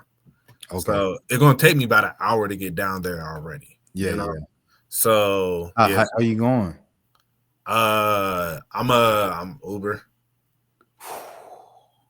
Yeah. Wow, that sound about like $100. Yeah. Well, my mom gonna take me like halfway. Okay. Yeah, so she's gonna I asked her to like drop me off in like Marietta, so I don't have to pay as much. Yeah. Okay. All right. Yeah. Cool. So but yeah, it's gonna be a race against time, but you know, I'm excited for it though. I should be able to get to see at least because its set ends at 6:15. So, but I'm like with Will Call and then I was about to say Will Call just gotta not be tripping, because sometimes they be like Will Call close, and it's like, how you gonna close Will Call? People still gotta get their tickets. Like if they do that, then they calling around people until then someone got an envelope of all the tickets, and at this point you've been waiting for 30 minutes. Yeah. Right. Yeah, and then the lines to actually get into the venue, could that be around the time where it's actually gonna be kind of peak timing, Yeah, because people coming in for the nightcap. Exactly. So yeah, it's gonna be a little bit of I'm gonna be rushing. I might try and see if I could dip off even earlier, maybe try and leave at like 3:30. Because if I can do that, then I feel like I should be able to make it in a good time. But yeah, it's like Wale, and then Kalani performs at 6:15. Okay, yeah. So as soon as Wale. Yeah, but she's at the other stage. Okay, yeah. So yeah, I'm gonna have to go do that. And then after Kalani is the Dungeon Family. Yeah. They from 7 to 8:15. And then 8:15 is gonna be the Roots with Busta Rhymes, Mary J, and Havoc from Mobb Deep. Old headset. Yeah, so I mean, it's gonna be dope to see Mary J. Oh, and Questlove, like this will be Questlove's first appearance. Oh, really? Since D'Angelo, yeah. Oh yeah, facts. Rest in peace, D'Angelo. Shout out Questlove. Nah, facts. So and then feature at 9:30. So I'll probably, if I hear enough of the songs that I wanted to hear from, I ain't gonna hold you. The person I really want to see out of that set is Mary J. So Okay, yeah. If I see enough of the people that I want to see, if I see enough of like the songs that I want to hear from her, then I'll probably definitely dip out of that early and then try to go get a good spot for Future. Yeah. I got the email back today from Flogna. They said no. I said, dang. I didn't do the full thing, like, you know what I'm saying? I didn't do full court press where it's like someone told me, they was like, hey, here's an email of a guy that I emailed last year. And and I was like, hey, I applied this and that. And I was just kind of being annoying. I just kept following up. And I didn't want to do all that because it was like I felt like it was already so much I had to do around work to make it work. You know what I'm saying? So I was like, I wasn't forcing it. You know what I mean? But I threw it up. I was like, if it does happen, then I'll figure it out from there. But now it turns out I don't have to figure out anything because I'm not going. So at least I saved $1,000 or so, 1,500, 12,000. But I tried, bro, because I put out a short talking about clips of Larizzi talking about getting selected. Mm-hmm. And I did it specifically so the Flognaw people could see it, that I was promoting Flognaw and I had original content about Flognaw. Right. But it ain't work. So Man. yeah, man. No festivals for me this fall, bro. Hey man, we're gonna get back to it next year. Yeah, gotta get back to it. Oh, DreamCon. Yeah. I want to go. I was like, what did I say I wanted to go to next year? I want to go to DreamCon. Mm-hmm. I've been wanting to go the last 2-3 years. Right. I just never adequately, you know what I'm saying, prepared and scheduled for it and stuff like that. Now, you know what I'm saying, I make up my mind. I want to go to DreamCon now. Could save up for it, apply for my stuff right now, and get it done. Right. For sure. So there's that. And but yeah, no, that one music fest. Do you think stats, because the week before Flognaw, ironically, I was invited to do this. The go to the dang Rock and Roll Hall of Fame induction in LA. That's the week before Flognaw. Do you think that Andre is gonna step out like again? Because that's 2 times in 1 month. Where is Andre's step? You think he coming to One Music Fest? I'm saying, yeah, Dungeon Family and then Rock and Roll Hall of Fame. You think Andre gonna come? I'm asking you.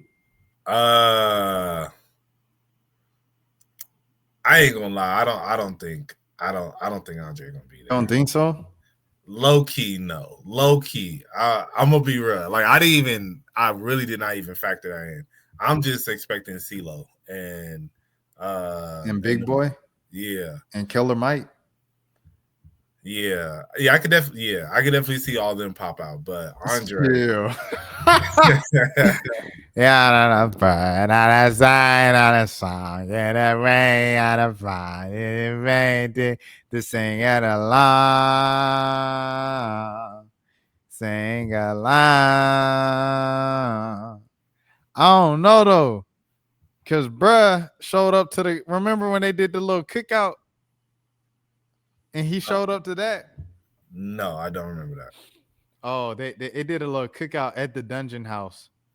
And I don't know I think it was like kind of like a rest in peace thing. Mm-hmm. And for Rico Wade, and Andre was at that. Yeah, I'm looking at it. They said I just went to Wikipedia to see who all was in Dungeon Family. They got TLC, Janelle Monáe.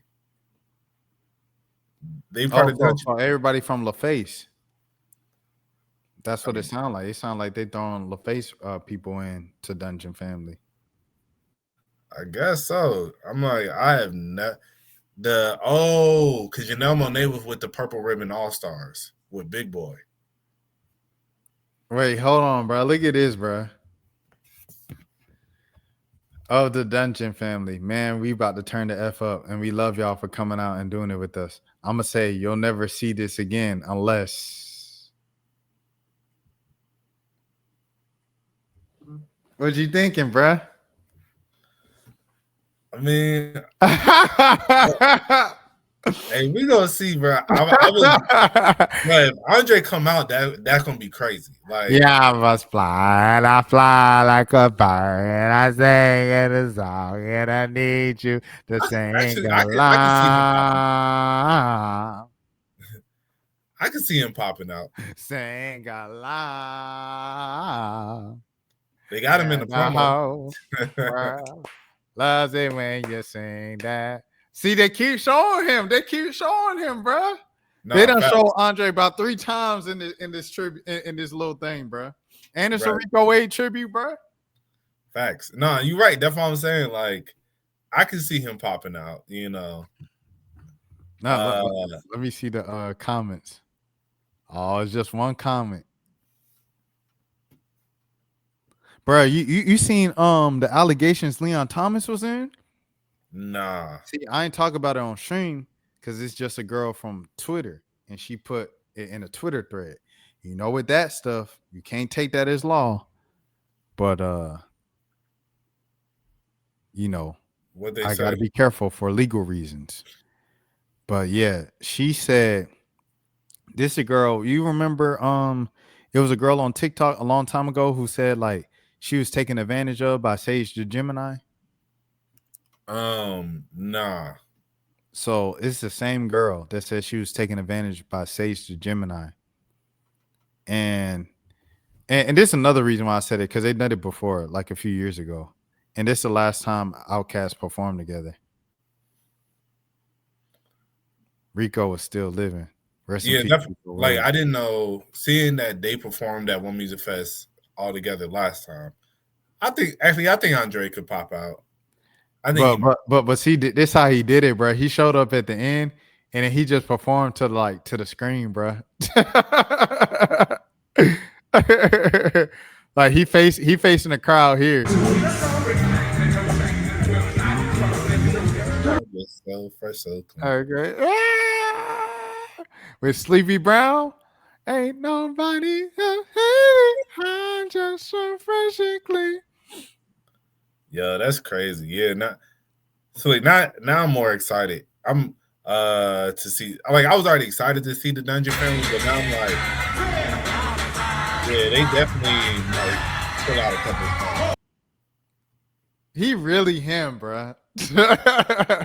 Like that man got hooks where he's singing, and they like legendary hooks. But it's like this dude is also like the best rapper. Like what the heck? Bruh, for real. Yeah. I'm interested to see that Kalani. If I don't make it in time for Wale, I'm going straight to Kalani so I get front row. Yeah, I fly and I fly and fly. I'm hoping she sweat on me. No, I'm joking. Ooh. She gonna bring out Anicia. If Anicia in Atlanta, she gonna bring out Anicia. I'm so sick about that. I'm still sick about that, bro. What? When freaking when I went to because I was living, Midtown, so I'm thinking the show, because I thought the show was in State Farm. Mm-hmm. So I get out of work, I'm rushing. I say I'm good. They say yeah. I said okay, bro. I ran, bro. I parked my car in my apartment complex. I ran down like 20 minutes. I cut it down to 20 minutes to State Farm Arena. Bro, everything locked. I looked at my phone. It said Lakewood Amphitheater. And I ran down to get there so early so I could go see Anicia. Right. Because it's Anicia, Flo, and then Kalani. And I rock with Flo too. I'm going to put you in a cardboard box. So I'm like, I'm hyped. So I'm like, da-da-da-da. Amphitheater, bro. It's already 6:30 at this point. It's like 7 o'clock, 7:30. I said, oh yeah, I'm cooked. Yeah. I get down there at 8. And now the ticket office want to play games because I'm so late. This is what I'm talking about. You get there late, they talking about we'll call close. What you mean we'll call close? Oh, the person that got your tickets, they already went into the show. What? Tell them to come back out. I had to call them, wait 20, 30 minutes for them to come out to get my tickets. And they said, I'm so sorry. I just ain't saying nothing. I just said, okay. And I grabbed my tickets. I went in. And then I went in right when Flo started. So I missed Anicia set. I said, dang. So I watched Flo. I enjoyed Flo's set, but I already seen him perform before. And then, Kalani come out. So Kalani come out. I'm excited just to see her. And then she do her first couple songs. I don't know no Kalani song. We already tried this. Remember we had this talk. Right. I don't know no Kalani songs. But then she started doing that You Should Be Here EP 2015. And like after the first couple songs, I'm singing all them songs. You should be here, right here. And then she did The Way. Oh man, I'm having a ball. After that, she go back to the new stuff. I don't know none of the new stuff. So now at this point, it's like 10 o'clock. I'm already tired from walking all the way to State Farm and she not there. I'm like, okay, I'm going to go home. I'm going to stream, do YouTube, go to sleep, wake up for work in the morning and write this story. Bruh, And I was sitting next to a girl that was in Color Guard at Marietta, Small World, and we catching up and stuff like that. So like, I'm gonna head out. She's like, "You gonna leave?" I said, "Yeah, I'm gonna just go ahead, do YouTube, whatever, the crib, and this and that." She said, "Dang, well, it's good seeing you." I said, "Good seeing you too. Hit me up." I was like, "I got you on Facebook, right?" She said, "Yeah." So I hit her on Facebook, whatever. Bro, she hit me back talking about Kalani brought back out Anicia. Dang. But look though, she said, and Anicia brought out Caribou. I said, "Oh man." Dang, that's crazy. Because Kalani was like, this is her hometown. And when she was out here performing, the whole thing was like half empty. So I want to make sure she gets the right crowd for her hometown. And she brought her back out. And she Right. brought out Kara. And they did like the whole 2-3 songs, Splash Bros and all that. I was like, bruh, this is the music I actually listen to. I left because I don't listen to Kalani. And she Right. brought out the music that I do listen to. Right. I was sick. Crazy, bro. I said, I'm not leaving another concert early again, bro. Then you tried to leave the Ice Spice show early. I tried to leave the Ice Spice show early. Right, yeah. We're about to leave, right? And remember he brought out Yachty. Oh, I was probably trying to beat traffic or something like that. Yeah, because we were sitting there, we was just like, bro, we don't know these songs. Oh, yeah. Because she performed all like the biggest songs. Yeah, she did all the one at the beginning, yeah. Yeah. Like, you thought I was feeling. I left the Yachty show early though. Really? Yeah, because this is how he did it. All right, so it's Concrete performed first. Kara closed it off. Then Yachty came out. Yachty came out doing the new stuff from Imagine Me. Let's Start Here. Yeah. We already talked on the way to the show about because I went with Malik. We already talked going to the show how much we hated that album. So we like, okay, what we doing, bro? And then the lights went off and he went to the back. And then he came back out to the boom, boom, boom, boom, NBA. We got hyped there. We said, oh, yeah, he rapping. Yeah. And he did a whole rap set for like a whole hour. And then it went black again. And then he came back out talking about some, what? I said, all right, bro, we out. I seen Bay Savage. I dabbed Bay Savage again. I seen Bay Savage about 5 times, bro. Every time I see that man, I said, bro, let's do an interview. He said, bet, let's do it, bro. Lock me in. I said, bro, I already got your number from the last time. He said, oh, for real? I text him. He'd be like, oh, snap. I didn't even see this last one. And he laughed. And then we never do an interview, bro. But shout out to Bay Savage. But yeah, we left after that. So I left the Yachty concert early. We was about to leave, apparently, Ice Spice early. So I guess I do still be leaving shows early for real. Right. Yeah, she brought out Yachty. Yeah, that's cool. Shout out to Ice Spice. Ice Spice. Right. That was your birthday show, wasn't it? Yeah, I think that was right around. No, your birthday show was Offset, bro. Oh yeah. That one was good, bro. Yeah, that was a good show. Yeah, I remember because afterwards I was like, oh yeah, that was a good birthday show. He was like, yeah, that was a good birthday show. And I was like, I know Ice Spice wouldn't have been a good birthday show. I mean, shout out Ice Spice, but I'm like saying for you. Yeah. Nah, facts. Yeah, we went to Ice Spice, what, 20, that was 23? Yeah, that was about 23, yeah. Yeah, because you're still in town there. I didn't move until January 2025. Oh, true. So it might have been 24. Yeah, actually, I think it might have been 24 then. Yeah, I literally just moved. It feels like I've been here for a little minute, but I just moved in 25. Facts. Yeah, I gotta, cause I do not remember when we went to that show. It's been so long. Stuff be running together, bro. Bro, for real though. It be running together for sure. Looks like we went to August 28th. 2024? Yeah. Dang, that's right before I left. Rolling out my last job. Really? Yeah. I left in October. Yeah, we Yeah, I'm looking back on my the story archive on Instagram. I remember now because one of my last interviews in the studio was Bass Swag. Oh, really? Because you remember when Bass Swag, they performed Fisher and they came in the crowd and I dapped him up and he was like, "Oh, what's up, bro?" And he was like talking to me. Yeah. I was like, because he just stopped by earlier that day.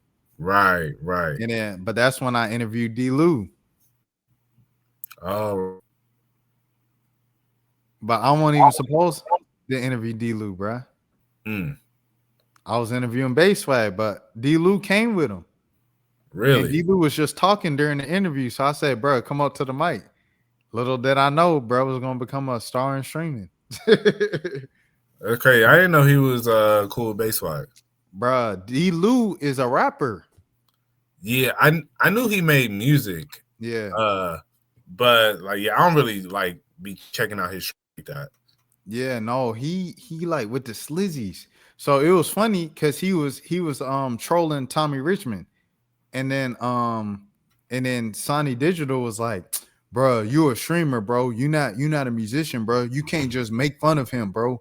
Like we do this music stuff, this and that. It ain't different." And then people in the comments was like, "Bro, he make music," and I was trying to tell him like, "Bro, he be with the slizzies, bro. Right. Like he came up through music." And he just happened to pop off from coming with the slizzies to Playboy Max. Because that's what happened. Max had Cash Cobain and Bass Swag come through. And you know Cash Cobain, how he moved, he bring all the girls and all his boys with him. Right. And one of those boys was D. Lou. That's crazy. Yeah, I had no clue, bro. You never know when your life gonna change, bro. Right. Never know when your life gonna change. Yeah, I just thought he was Max's friend because he got the pink dreads and all that stuff. I thought they were just all part of a clique. Nah, that's what happened, bro. He showed up to the Cash Cobain joint and he sat in the front in the camera, but he had pink dreads. This right when the song was popping. So the chat was roasting him all night like, "Oh, I'm gonna kill him with this one. Like, I'm gonna show up to Max Stream in pink dreads." Like, they was roasting him the whole night. Mm-hmm. And he said that he was sitting in the front because he wanted to get them edits on TikTok. Right. So he went viral for people roasting him for wearing pink dreads, and his name became Pink Dreads. And that's how like his streaming career started, bro. Wow. Yeah, that's crazy. Yeah, bro. Yeah, D. Lou, bro. Yeah, because like him being on In Too Deep. Yeah, that was like that was my introduction to him. Yeah, and it's just like seeing him on there, I would have never thought that he was like a serious rapper. Yeah, he a serious rapper, bro. Yeah, no. See, this is it right here. I found it. 9 months ago, his life changed in 9 months, bruh. So, like I said, bruh, this right when Max cut his hair, but pink dress was popping.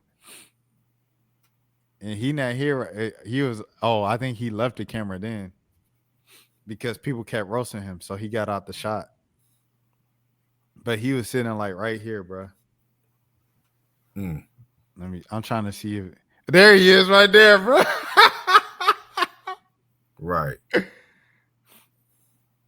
I don't think he knew his life was going to change that night, bro. Yeah, no, that's crazy, bro. 9 months. Shout out to him, bro. Shout out to him, bro. Yeah, cause I see on his page now, like, he be, mainly just him with a bunch of artists and stuff. Yeah, cause he was probably already with them type deal. Mm-hmm. You saw him impersonate DDG? Nah. Bro, this is hilarious, bro. All right, hold on. I gotta reshare. The audio went out. This is D. Lou impersonating DDG. All right, bro. Then we see a DDG in person. This.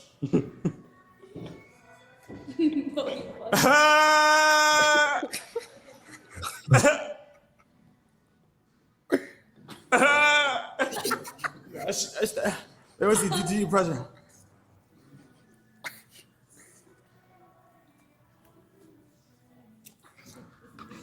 Is my shirt DDG enough? Yeah. Yes. The shirt.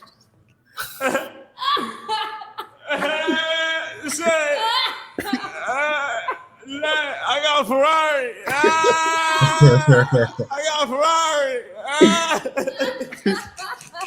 You probably looking at that shit right now doing that. I got a Ferrari.